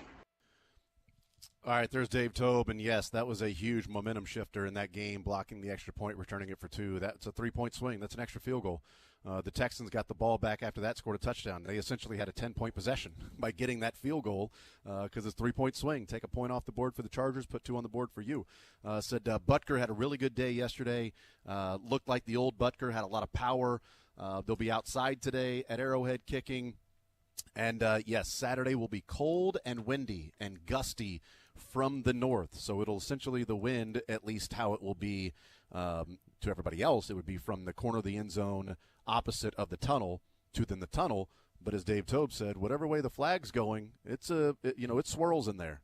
So, here's Spags. But you guys are all taking off on me. You made it back, huh? Lakers fan? Yes, sir. I like it. From Boston? You're a Lakers fan? No, I'm just looking at the. No, I got to stick with my Celtics. That's never changed. Listen, great to have this week and be with you. That means we're still playing. Hopefully, we're doing the same thing next week. And with that, I'll just kind of open it up. We're fired up to get going and playing this game. It's been a while, so the guys are ready. We'll see about his return, but should he play? What's realistic to expect from Jalen Watson this week? Yeah, so he's been out there a little, we had last week those couple of practices. He had yesterday, because yesterday was a no helmets practice, which is a little bit different. Him and I spoke this morning. I think these next 2 days will be really important because hopefully we're going to get outside here with helmets and at least shells on. he needs to get up to the speed of the game, and it's not regular season speed, right? It's playoff speed. So we'll see where we're at and make a good decision at the end of the week. You mentioned it's been a while. You know, how much is there a tried and true formula for missing games but staying sharp, missing days and games and staying sharp? Do you have just, this is what we do, or is there still a discussion? Well, here's what I would say is we trust our leader, and Andy has a unique, keen sense of, you know, when to pull off, when to push it. You know, we did a couple of things in the quote-unquote bye week, you know, work-wise, and I think it was effective. And I think our guys in the past have responded to that pretty well, so hopefully same thing will happen. I mean, we're looking to have a fresh football team firing on all cylinders in this game. We'll see. Just considering how effective Nico Collins has been, how fortunate are you to have a Trent? Yeah. Kind of quarterback to counteract that? Yeah, I mean, that'll, you know, we'll try to work that. It won't always work that way. I mean, they're pretty smart. They move guys around. But, you know, listen, no matter who ends up on 12, I mean, I'm talking about all 11 sets of eyes on defense need to know where he is. He's what we call a game wrecker, and if you let a game wrecker on offense wreck the game, that's not going to be good. So he's a guy that we're certainly very concerned about. How about C.J. Stroud? He one of the big plays last week was his run, but how about his overall game? Yeah, I mean, I was very impressed with him. I told him that after the game last time we played him. For young guys, so talented. And we all saw what he did last week with his feet.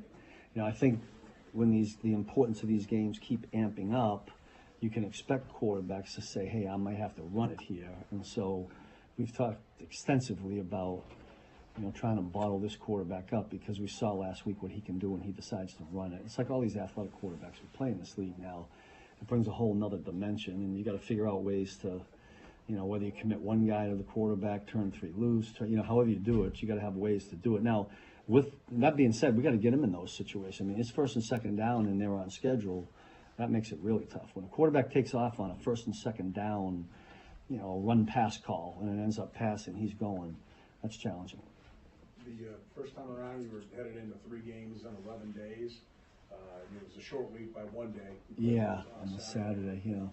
Is that, you know, looking now that we're not looking at any secrets of what you're prepping for the next, were you happen to prep the next couple of games as well? Did it take away from your Houston prep? You mean when we played them? Yeah, you were starting that stretch of 3 and 11 days. No, I tell you, you know, the way I remember it, it all goes like this on me. But it's just we didn't get ahead.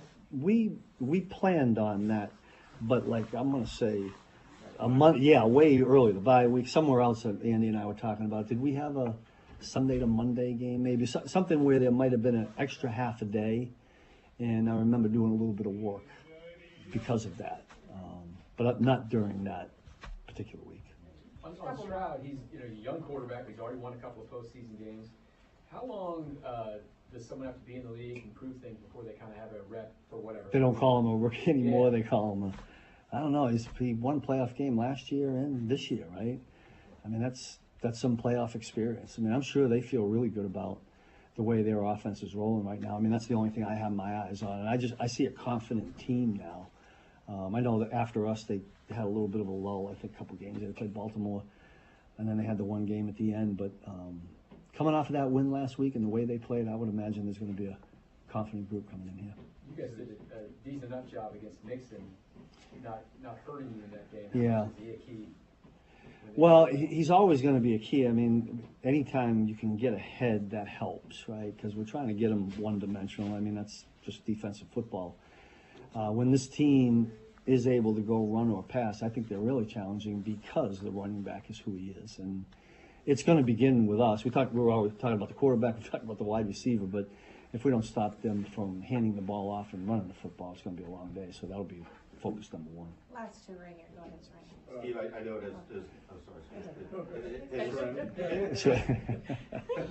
it has no bearing on this game, obviously, but it's a momentous thing in franchise history, coming back from that 24-0 deficit to the Texans. Back, yeah. And I just wonder what you'll remember from that game. Yeah. Boy, that was the first playoff game in 2019? Yeah, it was your first playoff game here, I think. Yeah. I just remember bang, bang, bang, and it was like we got none, and they had, it ended up 24, right? Yeah. And then as quick as that happened, a quick turn. Then we had a special teams play. And I think we made a play on defense. I think Dan Sorensen made a big play. It's coming back to me a little bit now. Like, we didn't go back and look at that tape, obviously. But I think, that builds confidence. I mean, the one thing, I've said this before in a number of these, that the one thing from a defensive standpoint, if you're part of the defense for the Kansas City Chiefs, is you have extreme confidence in the quarterback that we end up putting out there to, whether if we're ahead to extend the lead or whether we're behind, he can get us back in it. So I'm sure that day just built that confidence just more. Your name's obviously, and I know you addressed this last time, talking about head coaching positions and everything out there. Yeah. Balancing that and getting ready. Yeah, I'm going to just hang here with what and that's where it's at. I mean, I'm a tunnel vision guy. I'm not smart enough to think about anything more than these dudes were playing here, but I appreciate it. We good? All right, thank you. See you guys. All right, there's Steve Spagnuolo, and getting ready for this Houston Texans team. Jalen Watson said he talked today, and next 2 days are going to be important, that he needs to get up to speed, but as he said, playoff speed, not regular season speed. And how they stay sharp, they trust in Andy Reid. He's got a keen sense of when to push it or ease off. And he said this team is fresh and thinks that they're going to come out firing on all cylinders and everything. So, dude, Nico if Jalen Collins, Watson, he called him a game wrecker. Sorry, go ahead. If Jalen Watson plays, which it's sure looking that way, that's just mind blowing to me. Yeah, I'm with you, man. Here's Matt Nagy. I'm kind of find out who you were going to play. What was it like for you guys to kind of watch things unfold and get work with these guys who haven't done anything in a while? It's been good for us. You go into it, you need the players get the physical rest, which is great, and they need that. It's always a benefit. But then as coaches too, I think you get a little bit of a mental reset too, which is good, and it reminds you a little bit of making sure that you don't put in too much for that game as you prepare through that. Now the good thing is you don't know who you're playing until a few days ago, so you can kind of whittle that down. But it's important for the rest mentally and physically, and then the balance. And I think like with being here with Coach and being a part of the organization where you prep for the Super Bowl, he does a great job of making sure we stay in line and not too much, but enough. And I think that for players and coaches, it's really good. Is it a tried and true formula that you guys know what it is, or is it something you kind of still tweak and discuss each time when you have that kind of break? There might be a little bit here or there, but for the most part, it stays pretty true to how we do things. I think every particular coach might have a little bit of his own unique way of what he does and the areas that we focus on. But the biggest thing is don't try to do too much. Just, and then you can also, it gives you a great opportunity to get into the self-scout. You can really dive into that and see what they're looking at and then see where we're at and the tendencies we might have and whether you continue to do that or you break it. Coach Reed mentioned he's rotating DJ and Joe. As you guys work through that, whatever you're willing to reveal, what is that process like? How are you guys trying to figure that out together? Yeah, it's a good process where they both are able to get in there and just kind of give it their best, which I think is great. And they're two big-time professionals that understand how to handle this and how we'll go about it, and that's all you can really do is know. And in the end, we have trust in both of them. So as it goes and we practice and we go through that part of it, in the end, Coach will make a decision and we'll rock with that. Matt, Andy the other day mentioned something about ones going against ones. Can you get more of that this week too to keep the pace up? Not this week. We did that during the bye week there. We were able to do it. That was more just speed for the pace. Not so much scheme at all. That was more so for us to just go and get that speed going. And I think it's great for the guys, especially when you're coming off a little bit of a break there. We had that Christmas game. We had some time off, came back.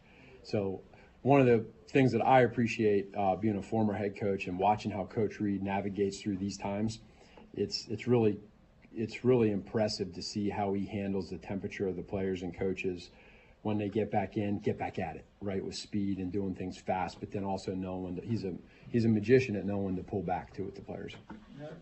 Pat's been through these kind of games a number of times now. What advice do you have for him specifically in these? Don't change anything. Just keep it going. It's working pretty good. But in all honesty, he does a great job of balancing. Even going back to the Denver game, for him, he didn't change anything. Same thing. I mean, he's got to stay in his habit of how he does things, what he looks at. And then again, for him too, like not do too much. Don't start, because what happens is you start chasing ghosts.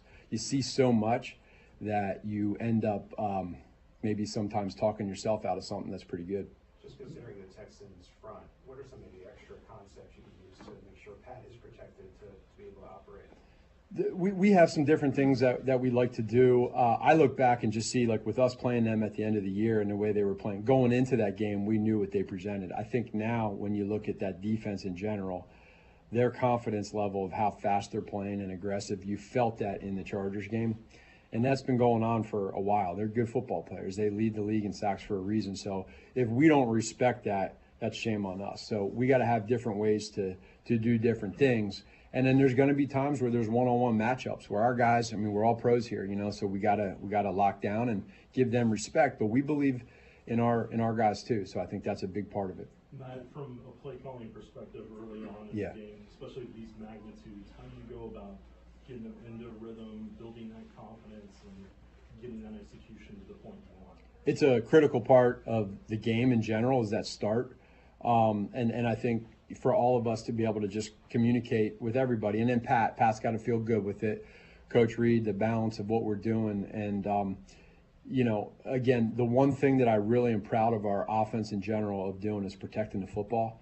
And whether it's fumbles, interceptions, et cetera, we've emphasized that. And the guys have taken that there. So early on, protect the football, get touchdowns, get a lead, let our defense go.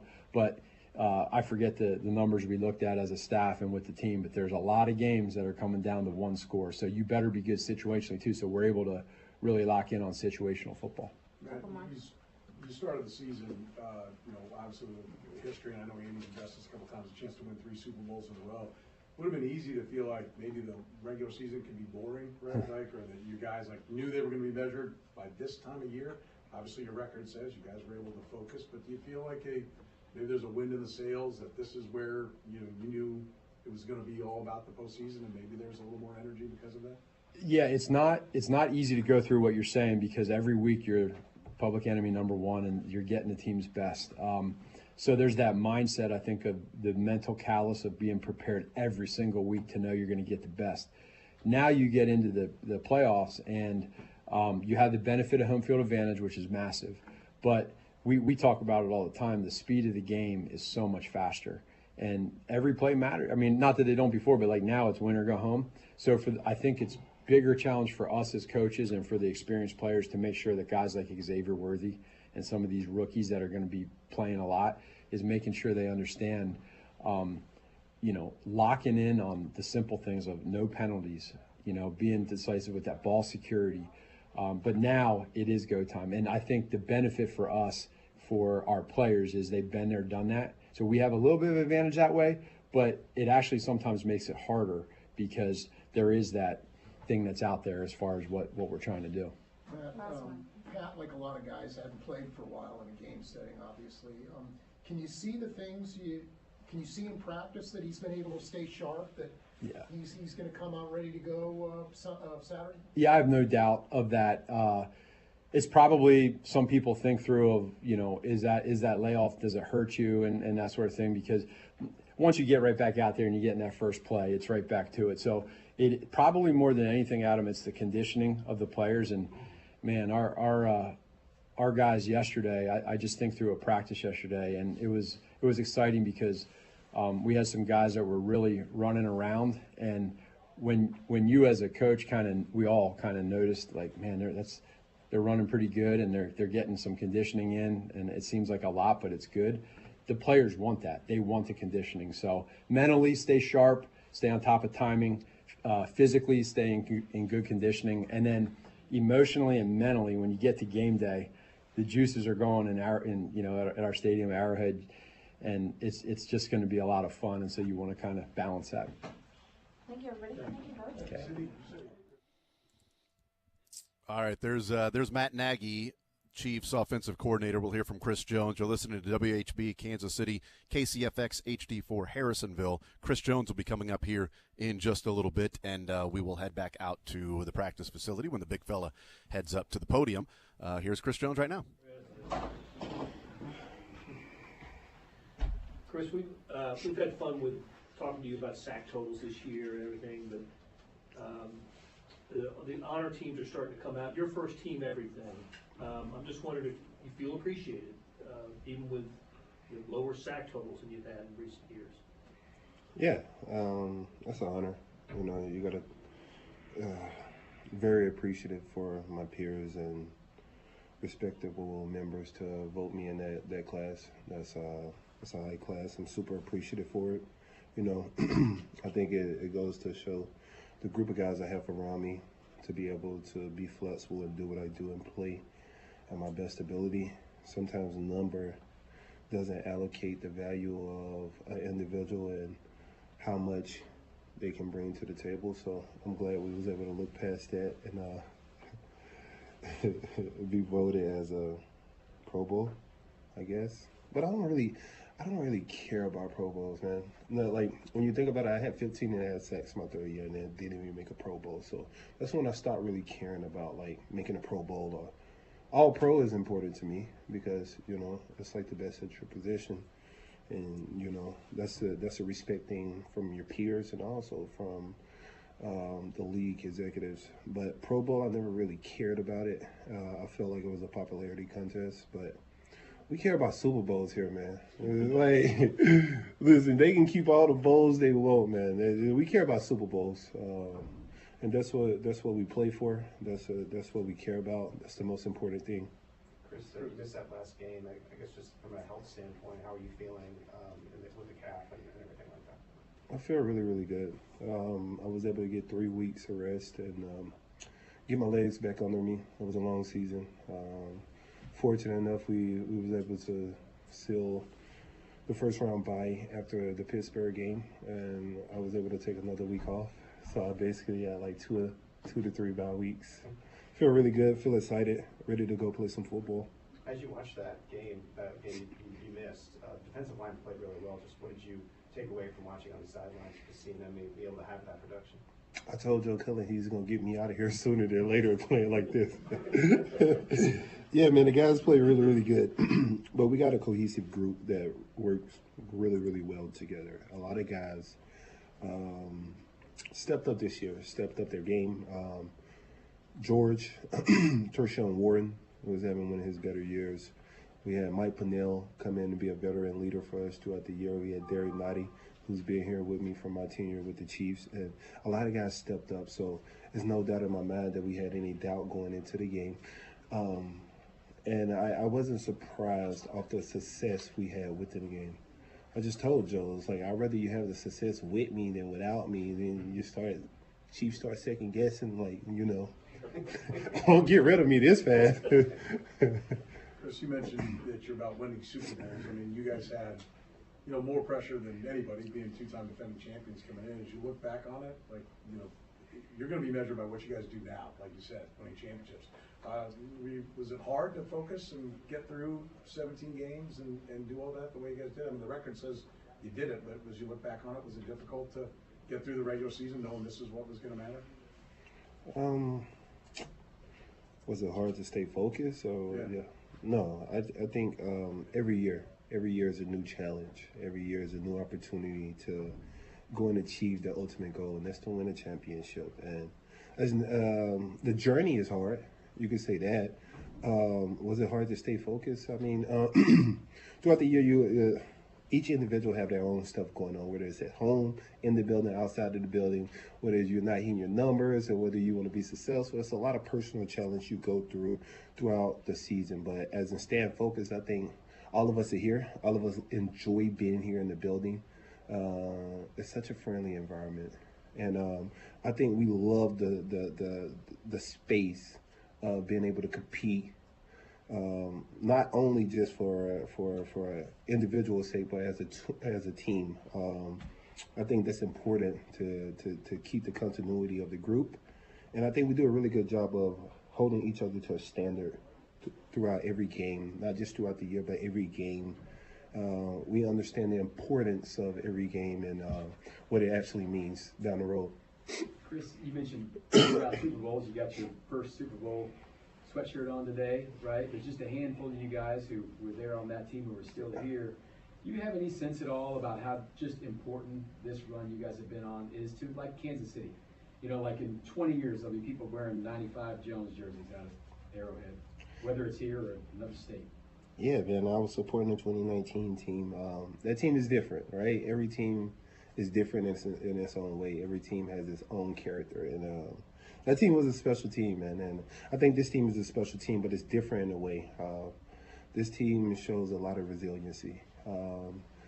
This team can win in a multitude of ways, whether it's offense, defense, or special teams. And we've broadcasted that throughout the year.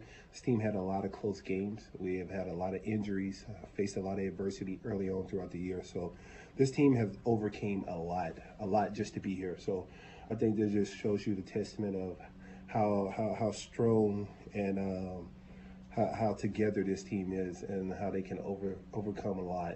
And has overcame a lot. So, I appreciate the journey. You gotta be present within the moment. You gotta appreciate the journey, and also you gotta continue to challenge yourself. Chris, last couple. Go ahead. Yeah, Chris, for you, how do you convey to some of those guys that haven't been in these moments and haven't gotten to AFC championships or been in those tip-top moments and what it's like? Yeah, we only have like a handful of guys on defense that haven't been in this moment. I think like 2 or 3 guys on defense that haven't had a Super Bowl or have been to the AFC Championship. I think those guys get the importance of locking in and how important these games are right now. It's not like we can come back and we lose, we can come back and play again. Everything right now is hyped up, whether it's your own personal ability, your skill work. Everybody's putting extra work in and throughout the building. I think it's a fun time, man. It's a fun time. You got to appreciate this. It's not a lot of teams in. There's 8 teams left, and we're one of them. So. Last one, And just a thought on C.J. Stroud and the Texans offense. You saw him just a month ago. What kind of how difficult is it to deal with them? He's really good. That team is really, really good. They had some injuries, unfortunately, but quarterback is top tier. He's patient, has a big arm. I respect the heck out of their head coach. And they got a solid room over there. They got a lot of playmakers that they can put up real numbers if you give them time and the opportunity to. So probably try to contain C.J. Stroud and eliminate Joe Mixon. He's been running crazy this year. We was very familiar with Joe Mixon, seen him with Cincinnati Bengals. And we played him multiple times, and he actually beat us in a big moment. So we know he's bringing that energy over there, and we are excited to see him. Thank you. Y'all take care. All right, there's Chris Jones getting ready for yet another divisional round game, number 7 in a row for Chris Jones to play in the divisional round as well. We will take a timeout. We'll come back, continue rolling a short segment on the other side to talk about a little bit of what we heard, and then we'll talk with Field Yates about 12:30 or so from ESPN, our NFL insider. We're hanging out at Heartland Men's Health today, Independence location between Blue Springs and Lee Summit. Check them out, heartlandmenshealth.com or 844-447-6600. Quick timeout, talk about what we heard from the Chiefs in the press conference from Matt Nagy, Steve Spagnuolo, Dave Tobe, and right there, Chris Jones.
We'll talk with Field Yates about 10 minutes from now. We heard from Dave Tobe, Steve Spagnuolo, Matt Nagy, and Chris Jones.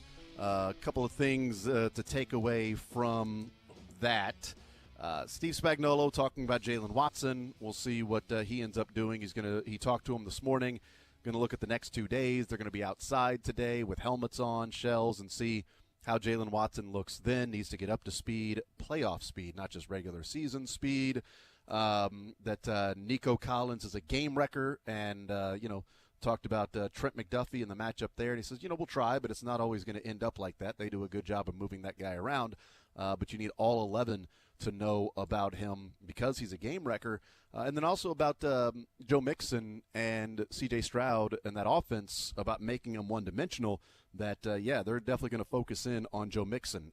Chris Jones talked about focusing in on Joe Mixon. Joe Mixon's first 2 carries for the Texans against the Chiefs gained 24 yards. His next 12, it gained 33. And by the way, the 22-yard run that he had, you had Joshua Williams get tripped up on the outside, and Joe Mixon was able just to get around the edge. Joshua Williams was there, and then, he ends up falling down and can't get to the outside.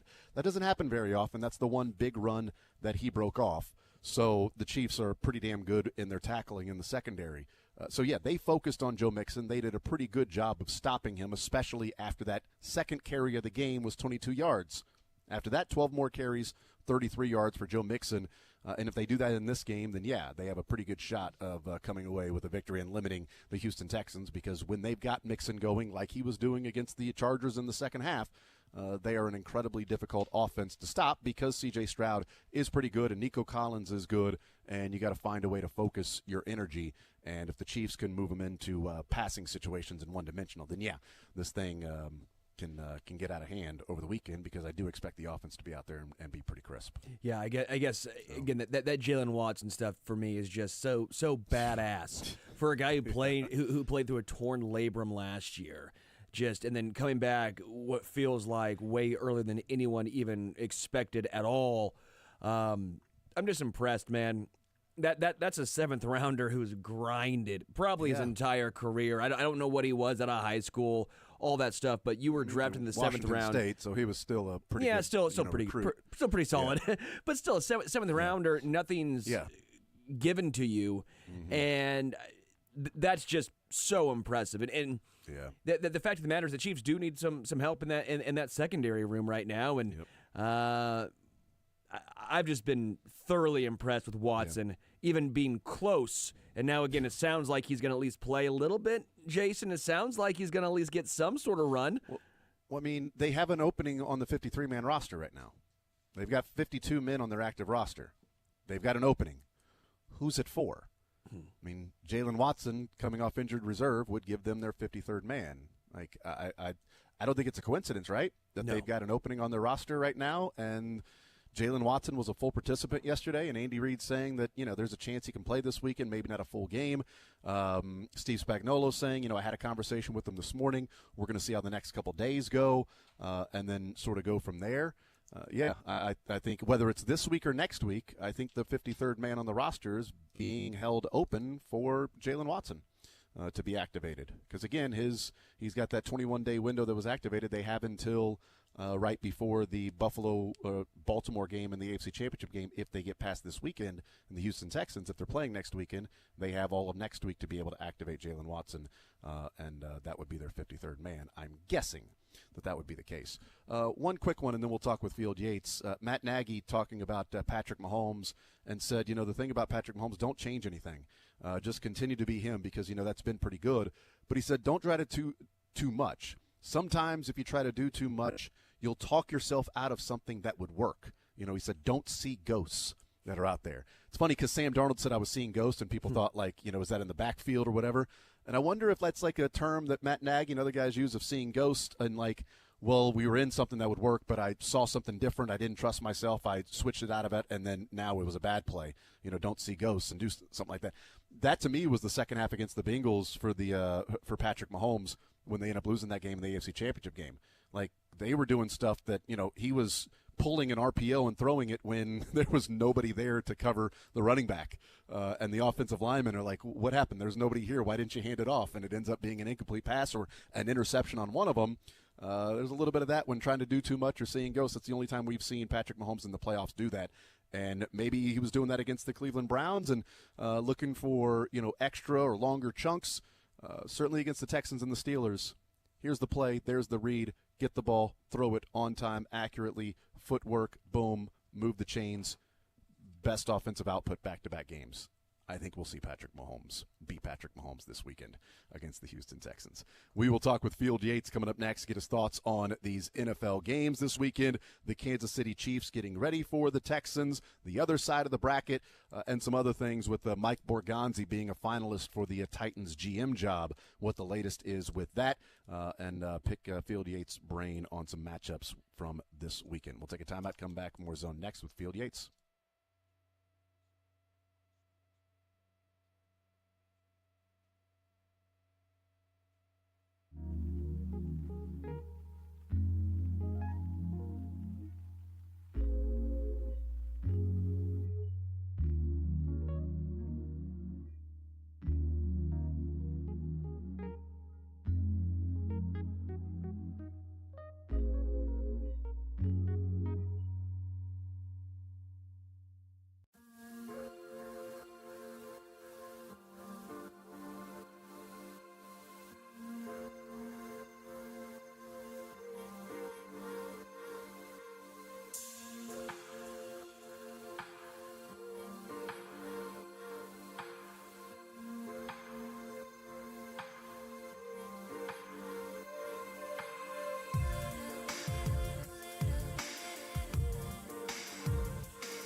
talk with him at 1 o'clock. I'm hanging out here at Heartland Men's Health Independence location between Blue Springs and Lee Summit, 844-447-6600. You can check them out, heartlandmenshealth.com. Let's talk some NFL football. Our NFL insider from ESPN, it is Field Yates joining us here in the Zone on a Wednesday. Field, what's up, man? How are you, sir?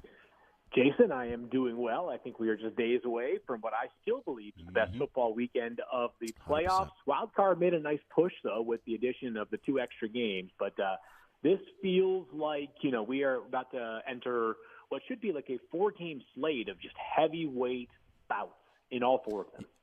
Yeah, I have long believed the best weekend of the NFL season is the divisional round. It has nothing to do with the NFL this go-around, but now you throw in the national championship game on Monday night. Beautiful. You get 3 straight days of 2 games on Saturday, 2 games on Sunday, the Final Four in each conference. And then you get a national championship on Monday night. So we'll see how that thing plays out. Do we have the 4 best teams in the AFC still playing? Have we got to the Final Four and it's presented the top 4 teams in the AFC? Certainly the top 3, but is Houston the 4th, or was there somebody that maybe could have slid in there as number 4? Yeah, if you had asked me that question going into last weekend, I would have said no. The 4 best teams in the AFC are in some order: Kansas City, Buffalo, Baltimore, and the Chargers. That being said, the Chargers were no match for the Houston Texans this past weekend. So the Texans tend to be tougher on that wild card weekend for whatever reason. Here's what I'd say about Houston is that last week was kind of a getting back to basics game for them. And when I say getting back to basics, I actually mean like reminding me more of the 2023 version of the Texans as opposed to the best version of this 2024 team, which should have some notable games, right? They took it to the Bills in a big matchup earlier on this season amongst some other games. But Houston was so good rushing the passer last Sunday, and what happens when you put a quarterback under duress? He tends to make bad decisions, and Justin Herbert has a turnover-filled day, and that led to a decisive Houston win. Ran the football well with Joe Mixon, and C.J. Stroud was opportunistic after a somewhat slow start and a bad interception for him. So while I would have said the Chargers last week, I think right now my answer is we do have the best 4 teams. Yeah. With Houston, I think probably a sizable gap between 3 and them being 4. Yeah, you mentioned what you saw last week against the Chargers and maybe getting back to basics. What was it about the 2023 team that you saw on Saturday as opposed to things you weren't seeing this year? Well, I thought the protection was a little bit better there, right? And I'd say that like the defensive performance will be what we talk about the most. But I do think the lack of consistent protection for C.J. Stroud all season has kind of led this offense to be out of sorts. It got better after, again, a kind of a quiet start for the offense this past weekend. Looked a little bit more like a cohesive and I would say complementary offensive approach. It's just hard, regardless of how talented your quarterback is, to have any sort of rhythm. And that's also, by the way, doing so without 2 of your 3 best wide receivers, and both Tank Dell and Stephon Diggs, who are out for the season. So I thought it was a much more representative effort of what this team can be when you look at it on paper. The game is not played on paper, but between the offensive line holding up its end of the bargain a bit more, and then the defense just being so dominant last weekend, that is probably what the Texans are telling themselves they need to bring this upcoming weekend to Arrowhead. It's still going to be really tough, and it's going to be an adjustment. This is not quite Miami coming to the negative 23-degree wind chill like last year, but, this is a team that's accustomed to playing indoors or in a stadium that it's warm enough to keep the roof open. So there will be some challenges for Houston this weekend that go far beyond what they faced this past weekend. Yeah, in the middle of the game, the feels like temperature will be down around 5 with wind gusts in the 20 to 25 mile an hour range from the north too. So cold wind gusts.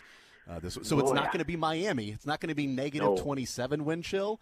But it'll be down in the single digits on Saturday because there is an Arctic blast coming in, apparently, field. That's the high for Saturday is at midnight Saturday morning. So it's only getting colder. Unbelievable. Yes. I live in the Northeast. As the rest of the day goes, it gets colder.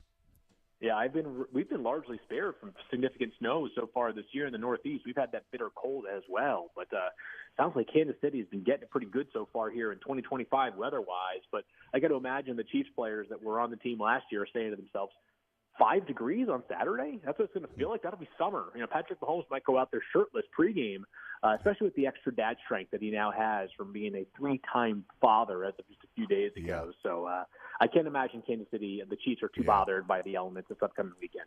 Mm-hmm. And it could have been worse if they played on Sunday. The feels like is going to be in the negatives on Sunday. So they got the cool and balmy teens temperature on Saturday with the wind chill factoring in.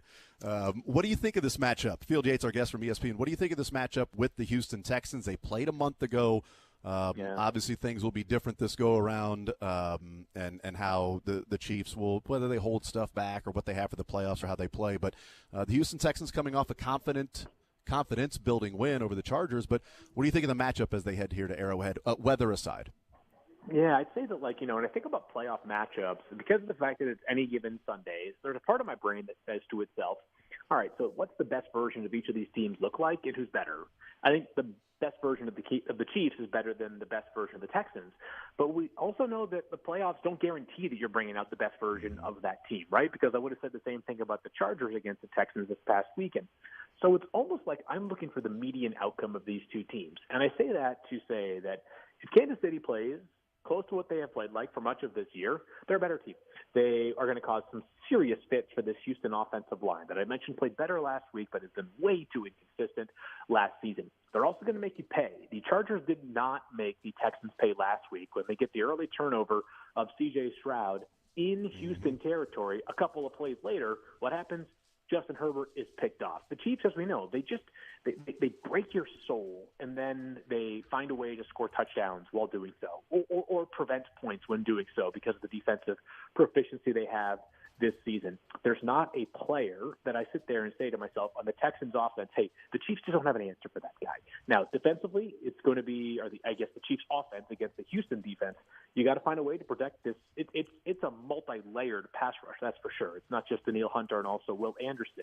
There are layers of depth to it. So that, to me, is probably the biggest challenge the Chiefs will face. But I do think they match up just fine with this team on paper. This is not a game that I anticipate it's going to be, 34-31 type. This feels much more like if it's a close game, it's a close grinded-out game, and Kansas City is just better equipped to win a grinded-out game than Houston is.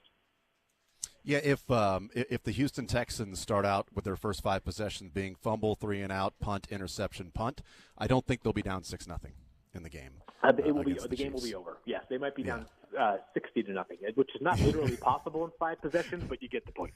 Yes, I do get the point. Unless the Chiefs just keep kicking onside kicks, that would be an odd strategy for Andy Reid, but you never know. Things, crazy things happen. In this era especially, Field Yates is our guest from ESPN.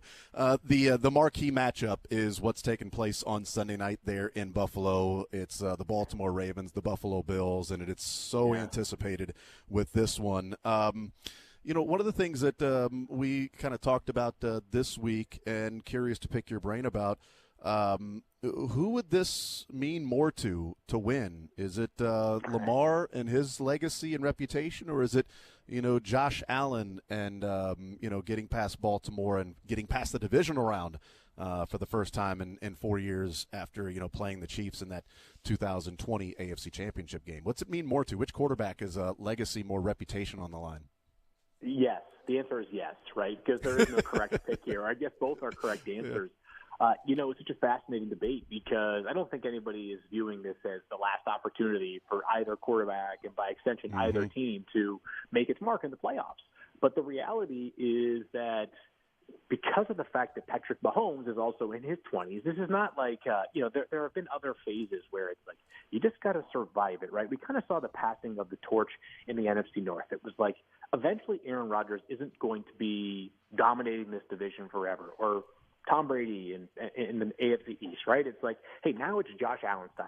Well, those guys don't have that luxury, right? They don't have the luxury to say, well, when Mahomes is no longer Mahomes, then we'll start winning all these championships. We're just going to break through at the latest at that time. So there's pressure. There's not pressure in the sense that things are going to change. I don't think the pressure's on the quarterbacks and that either one of them is vulnerable to be replaced or anything of that nature.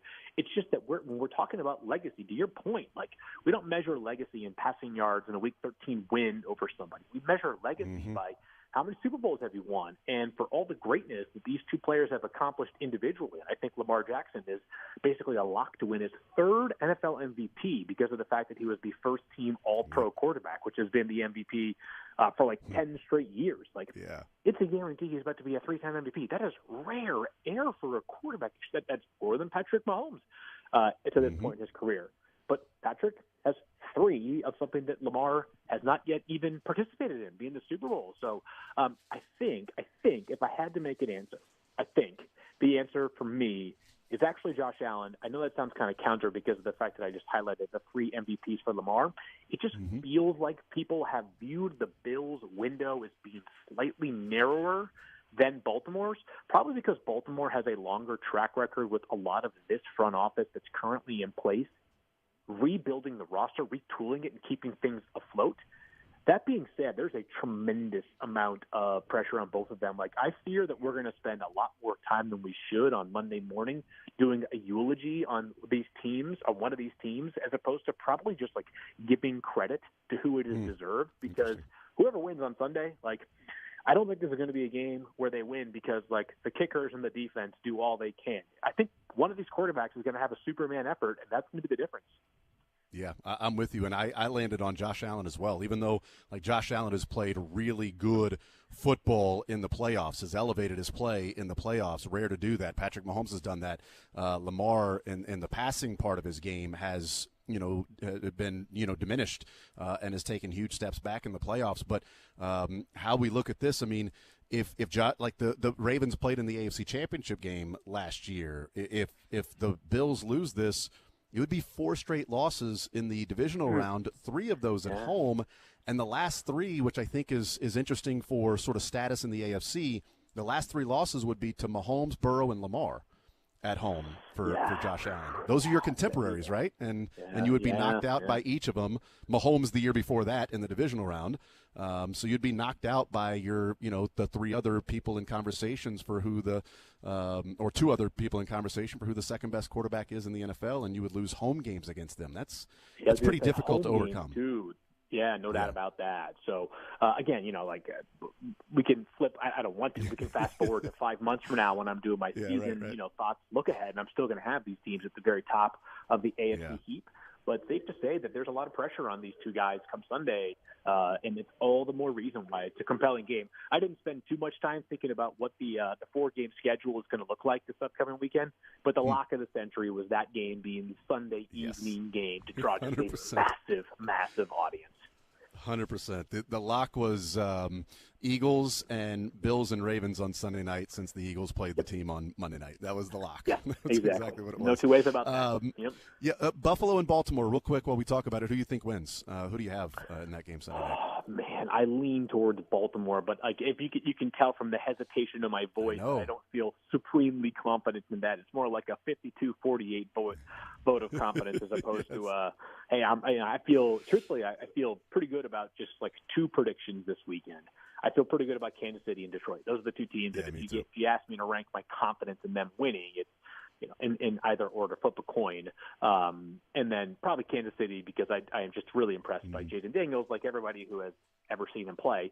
Kansas City, Detroit, and then Philly and then also the Bills and Ravens game. Like, I think Philly and Baltimore get it done, but man, it's nothing's gonna. If we wake up on Monday morning and it's Rams versus Lions and we get the Matt Stafford Bowl 2.0 or 3.0, whatever it would be, that wouldn't shock me one bit. Yeah, I would not be surprised at all. I'd be shocked if we woke up with Commanders and Texans moving on to the championship game in their conference. That would surprise me. Yes, it would. Be a pretty big surprise. What do you have for the Chiefs and Texans? A final score in mind if you have one for Saturday? I'm thinking 24-16. Like, they do a good job in the red zone, limiting Texans scoring opportunities. 24-16 feels like a decent number to me, which is probably way under the total right now. But this Chiefs defense is just so good. Everybody's fully healthy, but the practice report's positive, and on both sides of the ball, Chris Jones being back, and Patrick Mahomes and Isaiah Pacheco, and basically a month of rest for Travis Kelce. Like, you got to imagine that we see much more of the 2024 playoffs version for Travis Kelce this upcoming weekend, and likely for a couple games beyond that too.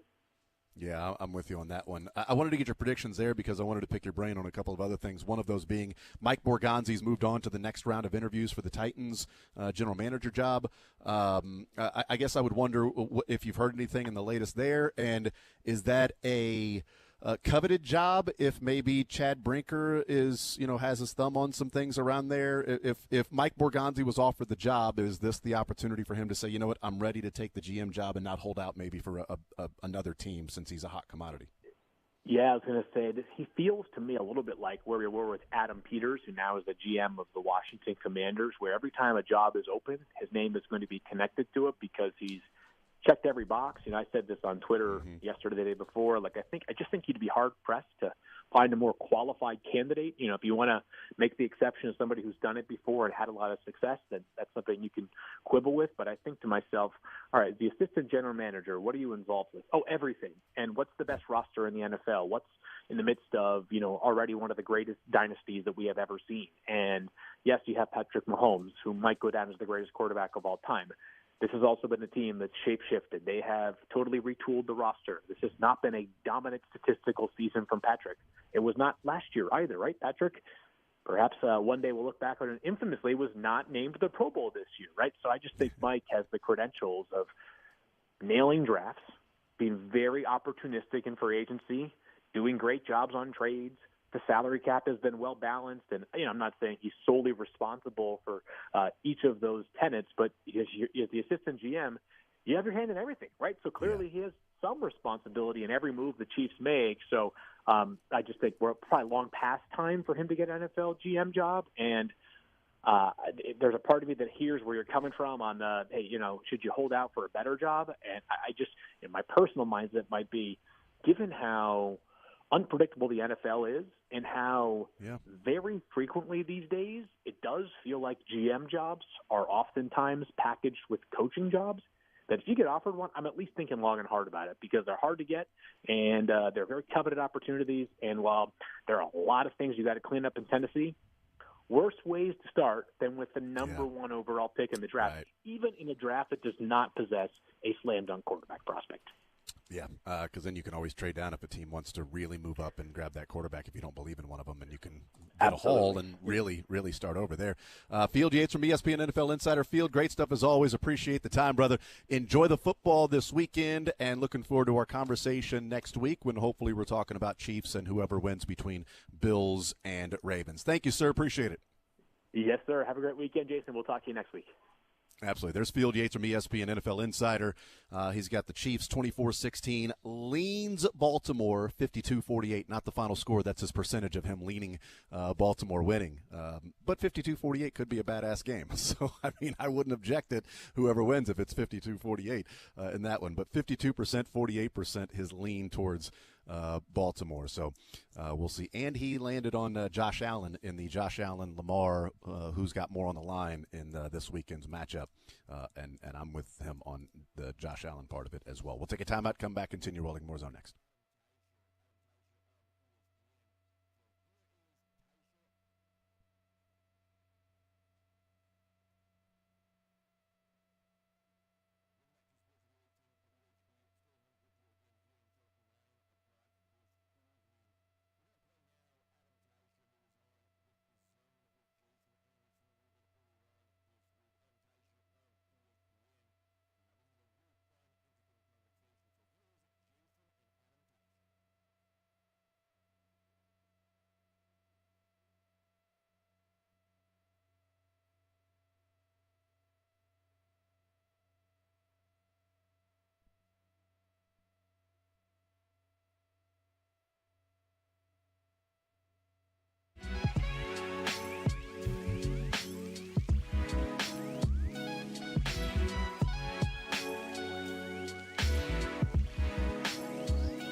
in the next hour. Next segment, actually. And coming up 20 minutes from now, we'll talk with Wes Peary, get the latest on what the forecast is going to look like on Saturday for your tailgating, for your heading out to the game, for your enjoyment of the game, heading back home, heading out to watch parties, heading back from watch parties, all of that stuff. Maybe heading out to a little Seinfeld activity on Saturday night. So we'll talk with Wes Peary about that. We'll talk some college basketball with the top 25 AP voter, Mick Schaefer from KSHB next.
Visit heartlandmenshealth.com, 844-447-6600. Whether it's erectile dysfunction, if it's low testosterone, whatever it may be, check them out, heartlandmenshealth.com. Walk through the door. Walk-ins welcome. It's one of the things I love about the working with Heartland Men's Health, and when I have the testosterone replacement, I don't have to make an appointment, which is nice to not have to make an appointment and then compare it to my wife's schedule and what the kids are doing and when I've got some time to go do that. This got changed around. Oh, no, I can't do that. I'm going to miss today, so now I got to reschedule, do it all over again. Man, just whenever I'm free, I just walk in. Just walk in. Hey, what's up? How you doing? All right, cool. 5 minutes later, walk out. It is awesome. They do cater to men because I don't know about you guys, Sterling and Dylan and Mick. Setting an appointment for a doctor sounds like hell. Yeah, it stinks. I just don't do it. And it's just be healthy. Just live or don't live. Those are the two choices. Well, if you saw my toe, you saw what happened there. I don't do it. I'm just gonna. I let nature take its course. Because it's taken longer and longer to get like appointments. But I booked a physical in October. I haven't had it yet. It's coming up a couple weeks. I needed to get an MRI on my arm. I waited too long, right? I messed it up in July, and I'm like, oh, it'll get better, it'll heal on its own. Finally, late November, early December, I go to the doctor, and they're like, well, yeah, let's get an MRI. So I scheduled the MRI for February. Yeah. You give Dylan a glove. So excited to finally get in there in February and get that MRI. I'm like, I feel like I just want to walk up as a I didn't hear that, by the way. I feel like I just want to walk up to get a media pass with Todd. And go into the media room and just talk to like Andy or Brad or Rick or somebody. I'm like, can I get an MRI real quick? Can I just right quick? I mean, it's not going to cost you guys anything. I know that you guys have them done quickly. Let's go. Can I just get it done right now? That'd be great. Sorry, I didn't hear what you said, Sterling. Please repeat, please. I just said that you give Dylan a glove and he'll help Mick out. But what, Dylan? No, I already marked it. And we gave him a chance to not say it. So what are we talking about? Can you imagine what it's like for an NFL player once he's retired to like call and get an MRI for the first time, and it takes 3 months? I'm like, wait, before it, I could get one before the second quarter. What are you talking about? Yes, be back out there before halftime. Like, hold on, the X-ray, I got to go here, but if I need an MRI, I'm going 15 miles that way, but then my doctor was south of here that told me to go get it. This isn't just all in one. And I've got to go to the doctor? He doesn't come to me? I'm going to call Rick, see if I can get this done. Just head up to get Burkholder on the phone. He'll be able to get me into a couple of places. Is there like a fast food place, but for like MRIs? Like, can you just, I toured it. They gave a tour before the gosh, what was it? One of those games in December, one of those home games. I can't remember. It would have been a night game at home. Well, Sunday night game. Would have been Chargers, I think. Chargers, I think that's what it was, because Todd talked about that as well. It was very interesting. They gave a tour of the X-ray room, and I believe the MRI machine is in there. And or it's more, maybe not. Maybe it's just the X-ray room. I'm really bad with doctor stuff. And then they took you outside to the. You really paid attention to that tour. To the blue tent, which is. I didn't know. They're like, I think it's like 75 or 80% of the time you go into the blue tent, it's concussion protocol. I thought it was just basically everything, even ankles and stuff. Like, nah, pretty much ankles and knees and stuff will do outside, or anything personal, right? If it's in the groin area or you have to declothe or something like that, yeah, we'll throw the blue tent up there. And so it was very interesting. It was led by one of the doctors who works for the NFL, one of the independent guys, and then Rick Burkholder as well.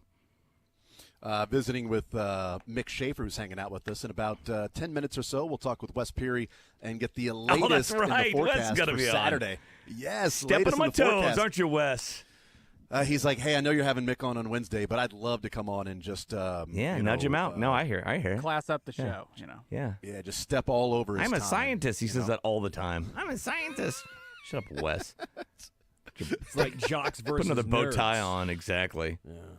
With the name Wes, I mean, because it's like northeast, southwest. Yes. Like, did he have to do something with meteorology? I think if so. It's like, his name's Wes. I mean, it's just you should name all your dogs after storms and stuff. Do that. He should. Oh man, Cyclone's here. What's up, guy? Wes is a big Mississippi State fan. Big Chris Jones fan. He went to Mississippi State. I think I remember talking to him about that. Yeah. And so we were watching the end of the because the Mizzou game didn't end until after the 10 o'clock last night, that 2.5-hour game, because I loved Stephen St. John tweeted at one point, they're now reviewing the entire game in Gainesville. I thought you were saying like you had to wait to the end of the Mississippi State-Auburn game, and you didn't. You could have turned that off at halftime since Auburn won by 20 over Mississippi State. And then I made him more mad than when I told him that Ole Miss beat Alabama. That's right. Ole Miss went to Alabama and won. The SEC is crazy. It's man. better than the football year, right? There's more must-see TV. Because it means more. It does now. It means more in basketball now. Yes. Yeah. Mick, I'm just wondering, is there going to come a time where you will finally rank Mizzou in your top 25? Like, what do they have to do for Mick Schaefer to put him in their top 25? Listen, I will put them in there if they beat the number one team in the nation. Oh, wait, they already did that. I thought everybody was going to come along with me. What about two top fives? When they beat KU, was that early December, mid-December?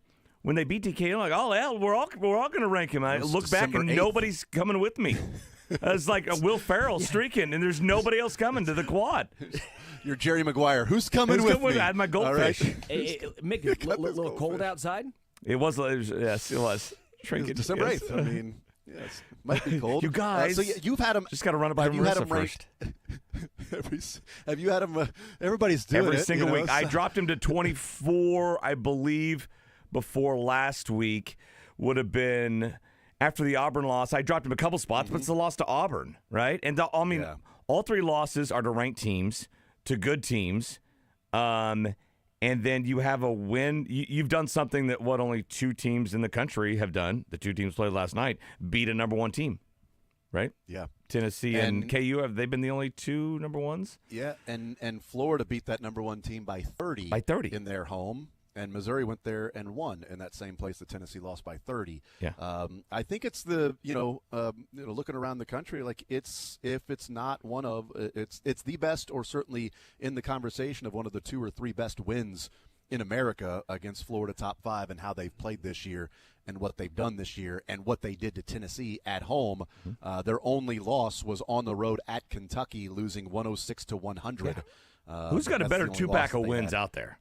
Especially among those who aren't ranked. Well, maybe Arizona. Arizona is really good. They just took 5 losses early. They'll get back later, but Mizzou's resume is great.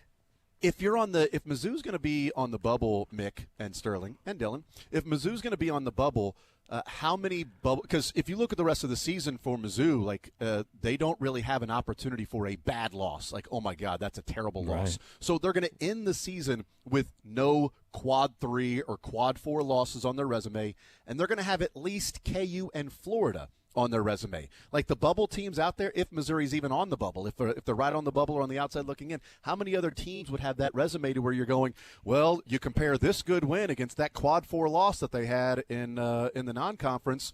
Mizzou has none of those, and they only have chances the rest of the way to stack to get some more quad scalps. 2 or Absolutely, quad 1 wins. Yeah, because there's going to be so many ranked teams that come into Columbia, so many road games against top 25 teams.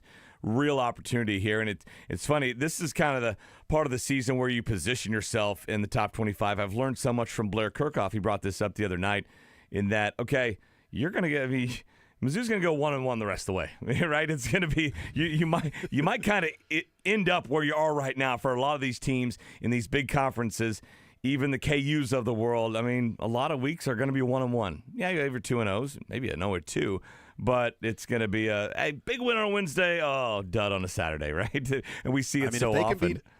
Beat Arkansas. They can beat Arkansas this week, and Gary Parrish said with Seren, 8-10 gets Mizzou into the tournament. So 8-10 gets them in. If they beat Arkansas, they've got 4 wins, and they're halfway there with still a game against South Carolina. So wait, if they don't beat Arkansas this week, does the 8-10 change? No, I think he just said in the SEC, 8-10 is going to get him in. Okay, gotcha. So it really doesn't matter at this point. After beating Florida, it really doesn't matter at this point what the other 5 wins would be for Mizzou, because they have 3 right now. But if they can get to 8 with this conference, how good it is. Who's the worst win over team Kansas, in the SEC? Arkansas. South Carolina. Well, South Carolina is worse than Arkansas. Arkansas right? is talented. They're just having a terrible start. LSU's got to be down there, but they're still good. It's up 12 wins. South I think Carolina's it's South Carolina. Carolina. Yeah, South Well, Carolina. listen to this. They've got him at home late in the season. This is incredible. So, of the conference of how it's ranked right now in the SEC, here are their standings in the SEC and then the rankings nationally. 1, 21, 4, 8, unranked, 6, 23, 5, 15, 11 before you finally get to Vanderbilt, who's unranked. Which one's the outlier? I think I know which one Mizzou 4, was. 8, unranked, and 6. I feel good about myself. I had Georgia ranked for a few weeks, and then they popped off and beat Kentucky last week and had another good win. I can't remember what it was, and now they're finally in the poll. So hopefully, Bob Ballou too. He's a Mizzou grad. He's down in Austin now. He does TV. Him and I were the only two that had Mizzou ranked last week out of the I don't think 60+ voters. Yeah, they beat OU, Oklahoma. That was undefeated. Great week last week. Why don't the voters know ball? They just don't know ball, I guess. Of course, I think I had Drake as high as 16 at one point. So sounds about swing and right. miss. I mean, some. That's no, that makes total sense. I would have them up there too. But it was a fantastic win for Mizzou last night to take care of. To hold on to that victory. Yeah, thank goodness that game was not 41 minutes. Yeah, right. I mean, it's. they were getting a bad whistle they made too. They were getting a home court whistle. Just thought it. I thought it was odd that the officials there thought Josh Allen played for Florida. I thought that was really weird. Well, every time they went to review, I'm like, well, this is going to go Florida's way. I don't know what we're reviewing, but it's going to go Florida's way, and it did. I thought it was interesting when they reviewed something that was like could be beneficial to Florida. It was like the Zapruder film, how long they took, and then it was like reviewing for Mizzou. It's like, you know what? It's confirmed. We're going to go ahead and play. Let's play ball. Let's play ball. This was a Mizzou. Grill got hit in the grill. Let me look. Oh, it's fine. Let's go. Let's play. Yeah. Well, I thought one of the worst calls wasn't reviewed. It's not a reviewable call, but it's early in the second half when Clayton is penetrating and steps on the foot of Robinson, I think it was, right? And Clayton falls, and so does Robinson, and they call a blocking foul. Robinson, what are we doing here? And that was a big foul. It was his third or fourth foul. Yeah, his Robinson was in the backcourt as Clayton picked up the ball off of a rebound, and Robinson was just standing there, and Clayton leaned into him with his elbow and shoulder and hits Robinson, and they call Robinson for a foul. Yes. I'm like, hold on, What was doing? That guy leaned into him like with this 50, 60 feet from the basket. Like Robinson is not even guarding him, and he's just standing there. Goaltending doesn't matter. Oh yeah, right. You can, even when they review it. The opposing player is allowed when you play Mizzou to hold onto the rim and just hold on to it down. So you can pull it down so the ball then will not when go the ball's in. That's in the legal. cylinder. That's legal. Pulling down the rim, and they reviewed that. So I've seen forever. I've seen a lot of times, and I don't know if it is or not. I've seen a lot of times on fast breaks, the defender jumps before the ball goes up. They'll slap the backboard, and then the ball will go up. That should be a goaltend to me, but I don't know if I've ever seen it just slapping the backboard because that shakes the entire standard. I just think college basketball has.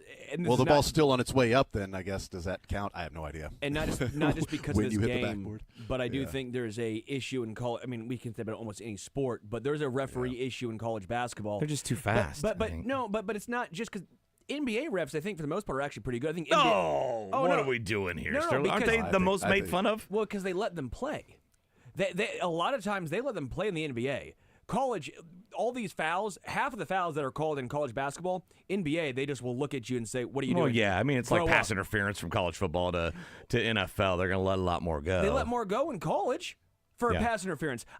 My point is, I think college basketball refs should let them be more physical. I think they let more go in NFL for pass interference. Well, I don't want them to be more. I don't want them to be let more physical because I don't want rock fights. I mean, we saw when they let it be physical, it was like 52-48 that Arkansas and or not Arkansas, but the UConn versus Butler national championship game. That's back when they used to let them wrestle. It was like 52-48. I almost fell asleep on the sideline watching that game. Luckily, they instituted the freedom of movement rule, and now you've got a nice little mix. Although you don't know from night to night what to expect. It's a window, right? I mean, you don't want just rough house, roll the ball out there, and then you don't want to whistle every time down court. 2000 Big East, you don't want that. Just punching and tackling, and you also don't want every time you touch a guy, it's got to be a foul. There were 47 fouls last night.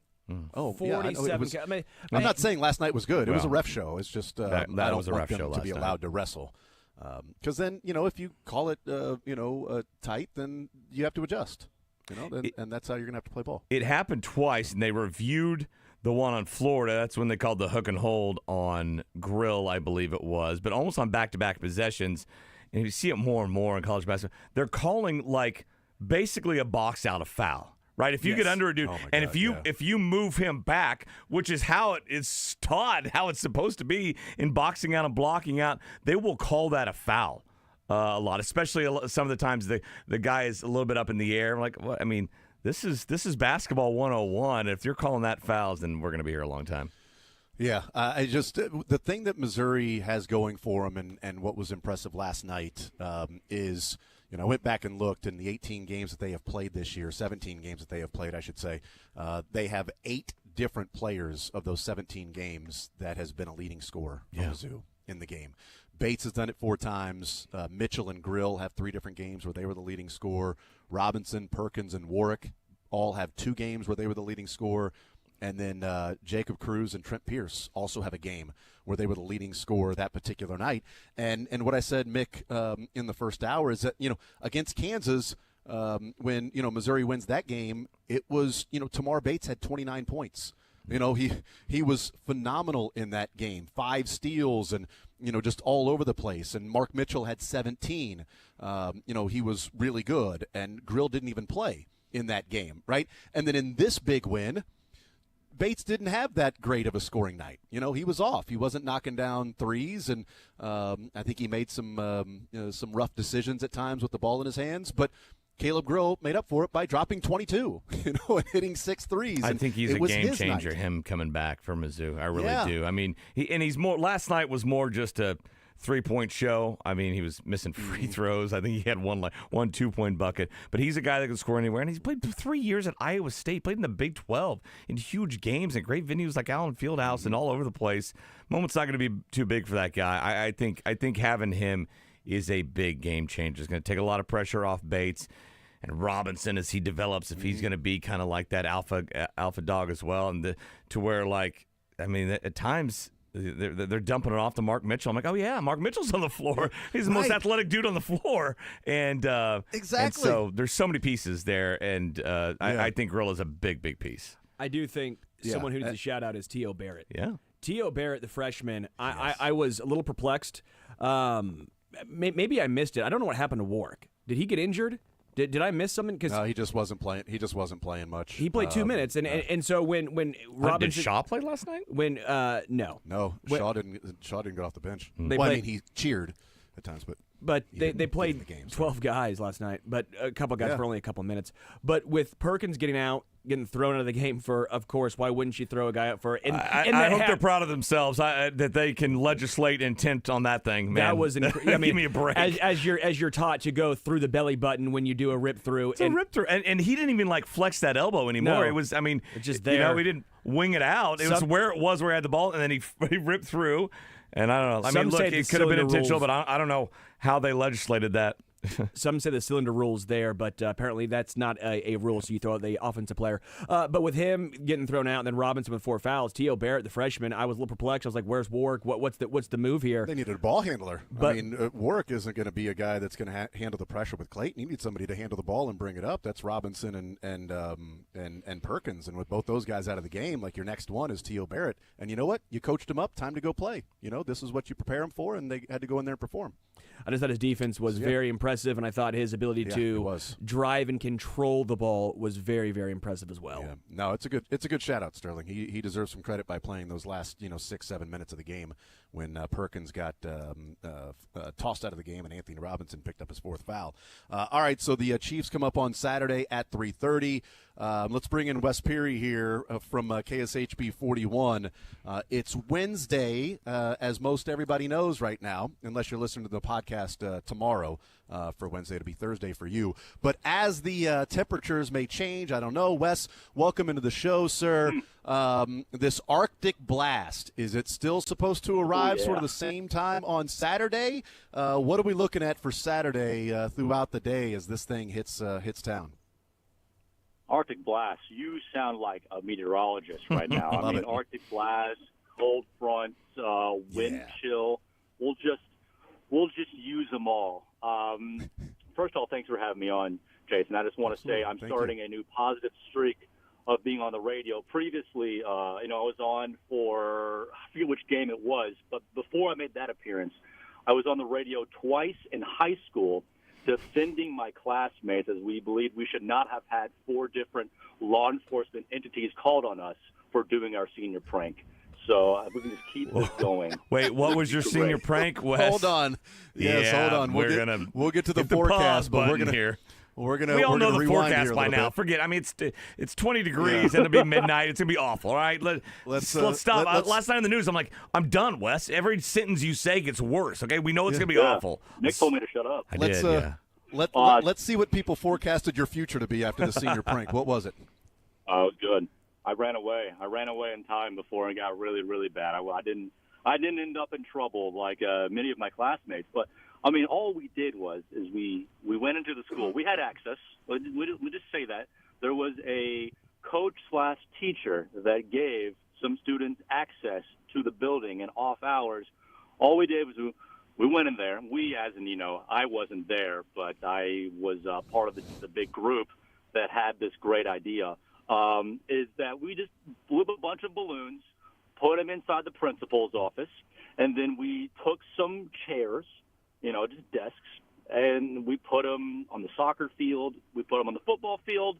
And so some people were given the code to the building, but apparently that code didn't disarm the security system. Oh, no. And so the alarms went off inside the building. And so I went to Rockbridge High School, and in Columbia, and so let's just say the Columbia Police showed up, the Highway Patrol showed up, the Boone County Sheriff's Office showed up, and so I was kind of watching from a distance. I'm more of a lookout guy than going in there and doing the nitty gritty. And so let's just say we heard things were going badly. And we're listening to police scanners. It was very involved. And when we pulled back up in front of the school, there were police officers with their long rifles out. There were dogs. I heard stories of people being chased into the woods with dogs behind them. And so I felt it upon myself to go on one of the local radio shows the following 2 days and be like, hey, listen, we were given access to this. You should not there should be no charges. It's B&E, Wes. Okay, it's breaking and entering. You should have served time. No, it's just B&E. entering. No, it's entering. They didn't have to break it. If the it's a code. homeowner It's gave you a C&E. key, Code and entering. Yeah. So all charges were dropped. I don't think anyone was ever bit by a dog. But it was. I mean, there are definitely students that ended up on the curb in handcuffs because I guess someone's breaking into a government building here, and it's kind of a bad look. I would have denounced any relationship I ever had with any of those guys. I'm like, no, I haven't heard of this plan. What are you talking about? I can't believe they would do that. I was playing video games actually the whole time. Yeah, I'm ashamed of them. You know what I mean? Like, I feel like we should be more mature than this. We're seniors. We're setting an example for the lower classes, and this is how my classmates, my peers are acting. I'm ashamed, really, and I want to apologize on behalf of all of them. Yeah, especially you, Todd, and you too, Olivia. Jeff was the one that planned the whole thing. I mean, it was Jeff.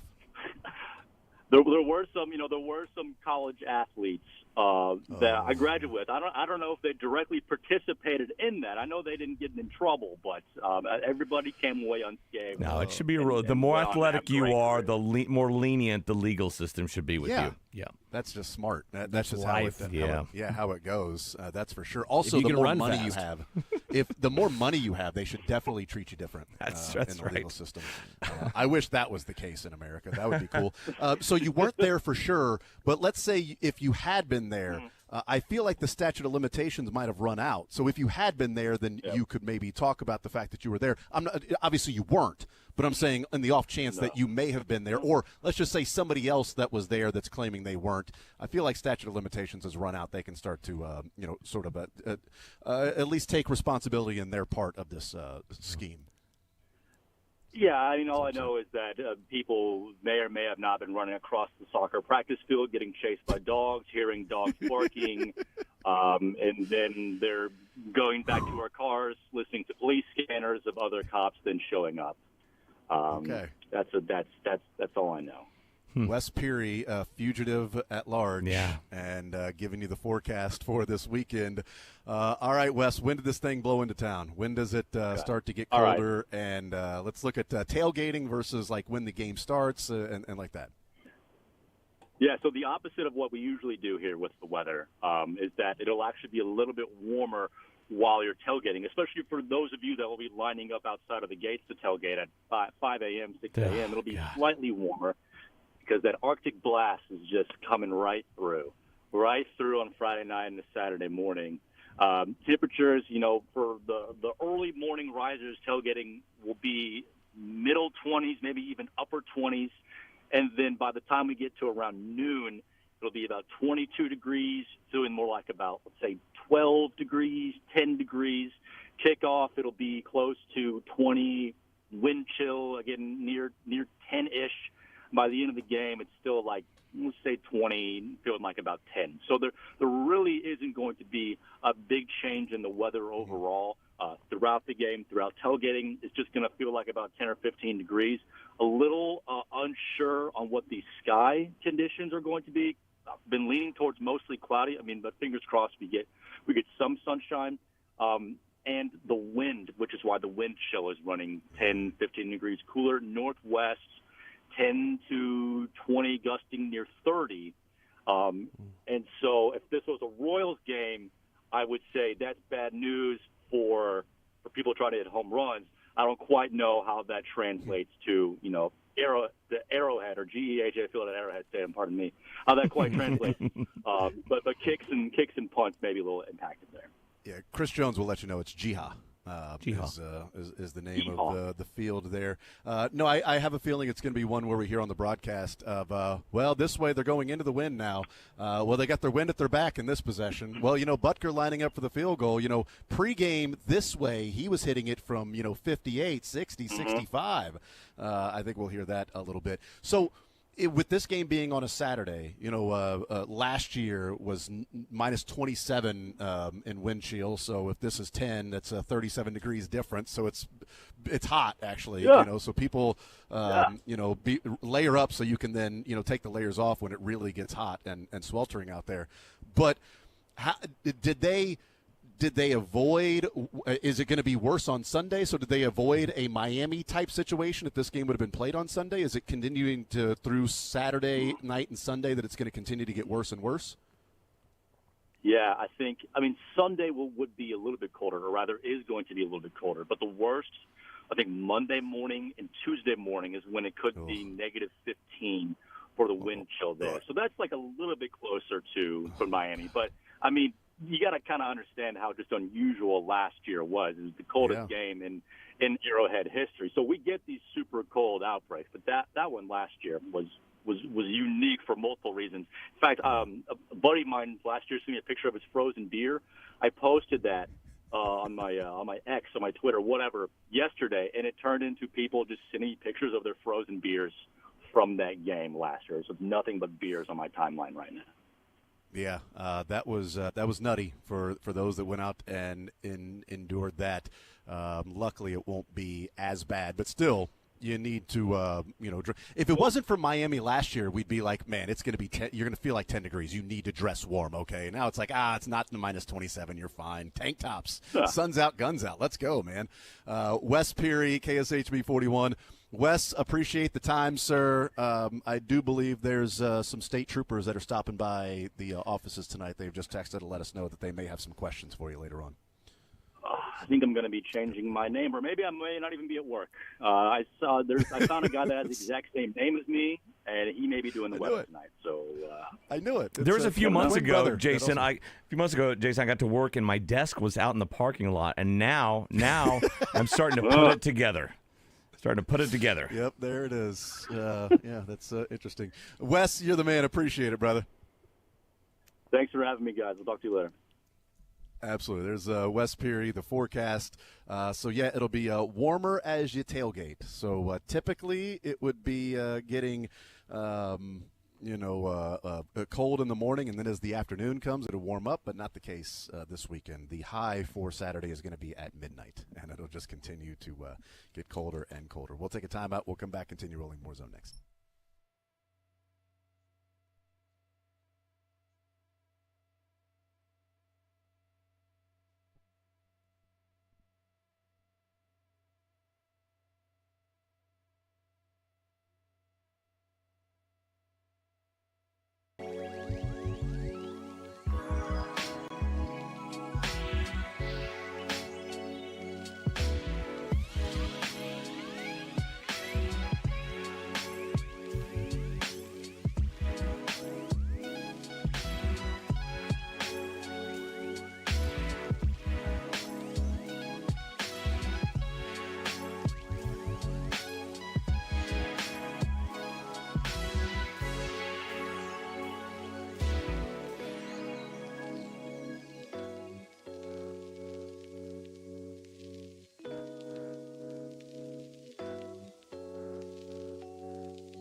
SportsRadio810WSBcom. We talked a lot about the Missouri Tigers and the win last night over Florida.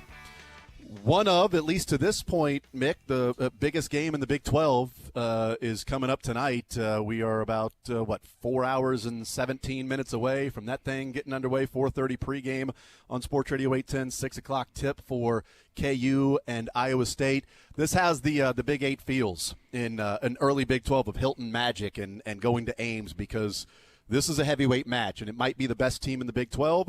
In Iowa State, we'll see, about Houston. Houston has had an easier run than Iowa State so far in terms of their opponents, but KU has a huge opportunity to go and show that they're a different team since the loss at home to West Virginia and things like that. And we'll see with Iowa State's offense, Mick, how much of a difference Shaq Moore has made for this Kansas team since he's been in the starting lineup. They're playing defense at just an incredible level. But back-to-back losses to Creighton and Missouri.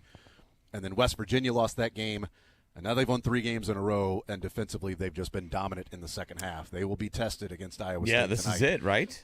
And number 7 offense in America, Iowa State. Put it to the test. Is this really the early Bill Self KU teams, the Illinois teams he had there playing Big Ten basketball, where he's double post and you just got up in a guy's jersey and you guarded and you forced bad shots and you won that way. And like the other night when KU only scores 54 points, they're still able to win by 14 because your defense is just that good. Great litmus test on that tonight. And you mentioned a big-time Big 8 matchup feel. We don't have too many of those anymore because those are only 5 left, right? Only 5? Yeah. No, 4 left. Oklahoma State, KU, Kansas State, Iowa KU, State, and Oklahoma and State. 2 of those teams are buns, as one of my good friends likes to say a lot. Oklahoma State and K-State, and so all that's left Well, that from the actually Big might 8 days that are playing great basketball are good teams this year are Iowa State and KU. Thank you for that, Yeah, by so the way. You bet. Buns. We get 2 matchups with the what has an old Big 8 feel of Iowa Do State. they play Or maybe twice? 3. Do they play twice? play. Okay. Yeah, KU plays them early February at home. I think it's one of the first games in February. I could be wrong. It's not in January, but early February they play Iowa State at home, and then they may play them here in Kansas City, later on in the season. So, And so we've we'll got see Sunflower about that. Showdown Yeah. coming up at noon on Saturday. Once again, the NFL not paying Sunflower attention Showdown. to local college basketball surrounding their big-time NFL games. Thanks, NFL. Yeah, but also. Mizzou tips off at 5 o'clock against Arkansas. Oh, that's right even around halftime worse. of the Chiefs game. even Right around worse. halftime Chiefs game. I will be. I'll be paying really close attention. I had no idea what's going to be going on in that game. It'll be, so much multiple of the, screens going Chiefs and on. Texans. I'll have that, yeah. But how much am I watching the other screen as opposed to paying close? Hopefully, in the fourth quarter, it gets to the point where I'm like, I don't really need to worry as much about the Chiefs game right now because this thing's already 31-7. So I can focus in on that Missouri 10-point lead over Arkansas. There's only with, 5 11 to minutes of real playing in an NFL game out of the point. the 60 they play. So there's plenty of time between plays to just glance over and catch a possession or two. It's a great point. Yeah. all But yeah. make There's a some. great This matchup. The 2 times they play Houston and then Arizona at the end of the season are really the marquee opportunities for Kansas to show that they are, one of the best teams in America, to earn those seed lines when it comes to tournament selection committee time. And Baylor should throw them in the mix as well. I didn't mean to eliminate Baylor there. And Texas Tech damn near beat Iowa State and survived Kansas State last night, so that's not going to be an easy matchup with Texas Tech. Although that's a home game when they played Tech only one time this year, but Arizona only once, and that's What about West Virginia? You're going to throw them out, huh? Mm-hmm. Yeah. Yeah. Am I not supposed to? So all right. I thought we were in the trust tree. We're not in the circle. I think Arizona's really coming on. I think that game maybe a week or 2 ago that didn't look like the marquee game at the end of the season might come back and be that. Yeah, I'm with you. Yeah, because Arizona, when they were sitting at under 500 at that UCLA game, Yeah. sitting 4-5. They've beaten West Virginia. They beat Cincinnati, beat UCF, took care of Baylor by double digits. So, they're starting to move up the rankings and get back into maybe this team is a little bit better. Like they've been top 25 in offensive and defensive efficiency at KenPom, and it's like, yeah, but the record isn't really matching that. How about this? Could this year be they had that conference opening game win streak since 92 broken, right, by West Virginia. Could this also be the year where senior night is ended as well, one they've been going since the early 80s? Wow. Yeah. No, I'll take my chances with KU against Arizona at home in the last game of the season. I think, I think KU will find a way to win. I have no idea what the rosters will look like then, but I have a feeling KU will find a way to win that game. But they end at Houston and home to Arizona. KU does this year. Yeah, like that is as now it's a Monday Saturday, so it's a little bit of a 20-game conference schedule. What are we doing? Dude, 20 games. 20 games. And 20 games, and you don't even play everybody twice. You play 5 teams twice. That's it. That's right. It's like it makes sense if it was like a round robin in 20 games, but no, it's 20 games, and you still, have some teams that you're like, oh yeah, we played them at that particular time, or got that team at home, like they get Arizona at home. That's pretty good. Houston, you got to play that team twice. That's tough break. Iowa State, you play them twice. That's tough break for KU. Because those are the top teams in the Big 12. So tonight I just think, Mick, I don't know about you, but I think this is one of those nights where it's the Hilton Magic and Ames, and that arena is going to be ridiculous. If it's one thing for Missouri to go to Florida and win, and it's not taking anything away from Missouri getting the win down at Florida, what's going on? I think he's putting you on a clock to break. We're gonna break here to get to Petra. Oh, okay. All right. Yeah, I think Hilton Magic is going to be wild tonight, Jason. Go to break.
KU covers. Yeah, I've got the same thing. Iowa State, but KU covers. Sterling? KU covers, the under hits. Oh, and by the way, KU wins. Wow. It hurts, but Mizzou fan aside. Somebody's feeling good as a Mizzou fan. KU wins, Yeah. and it's the under. All right. Dylan? KU alternate spread minus 10.5. Let's go. Let's go. I love it. KU minus 10.5. Not even plus 10.5 alternate spread. He's minus 10.5. They're winning by double digits at Ames, damn it. Take it from Dylan to the bank. I wouldn't suggest it, but he says do it. That's on him, man. Thank you, Mick. Program next.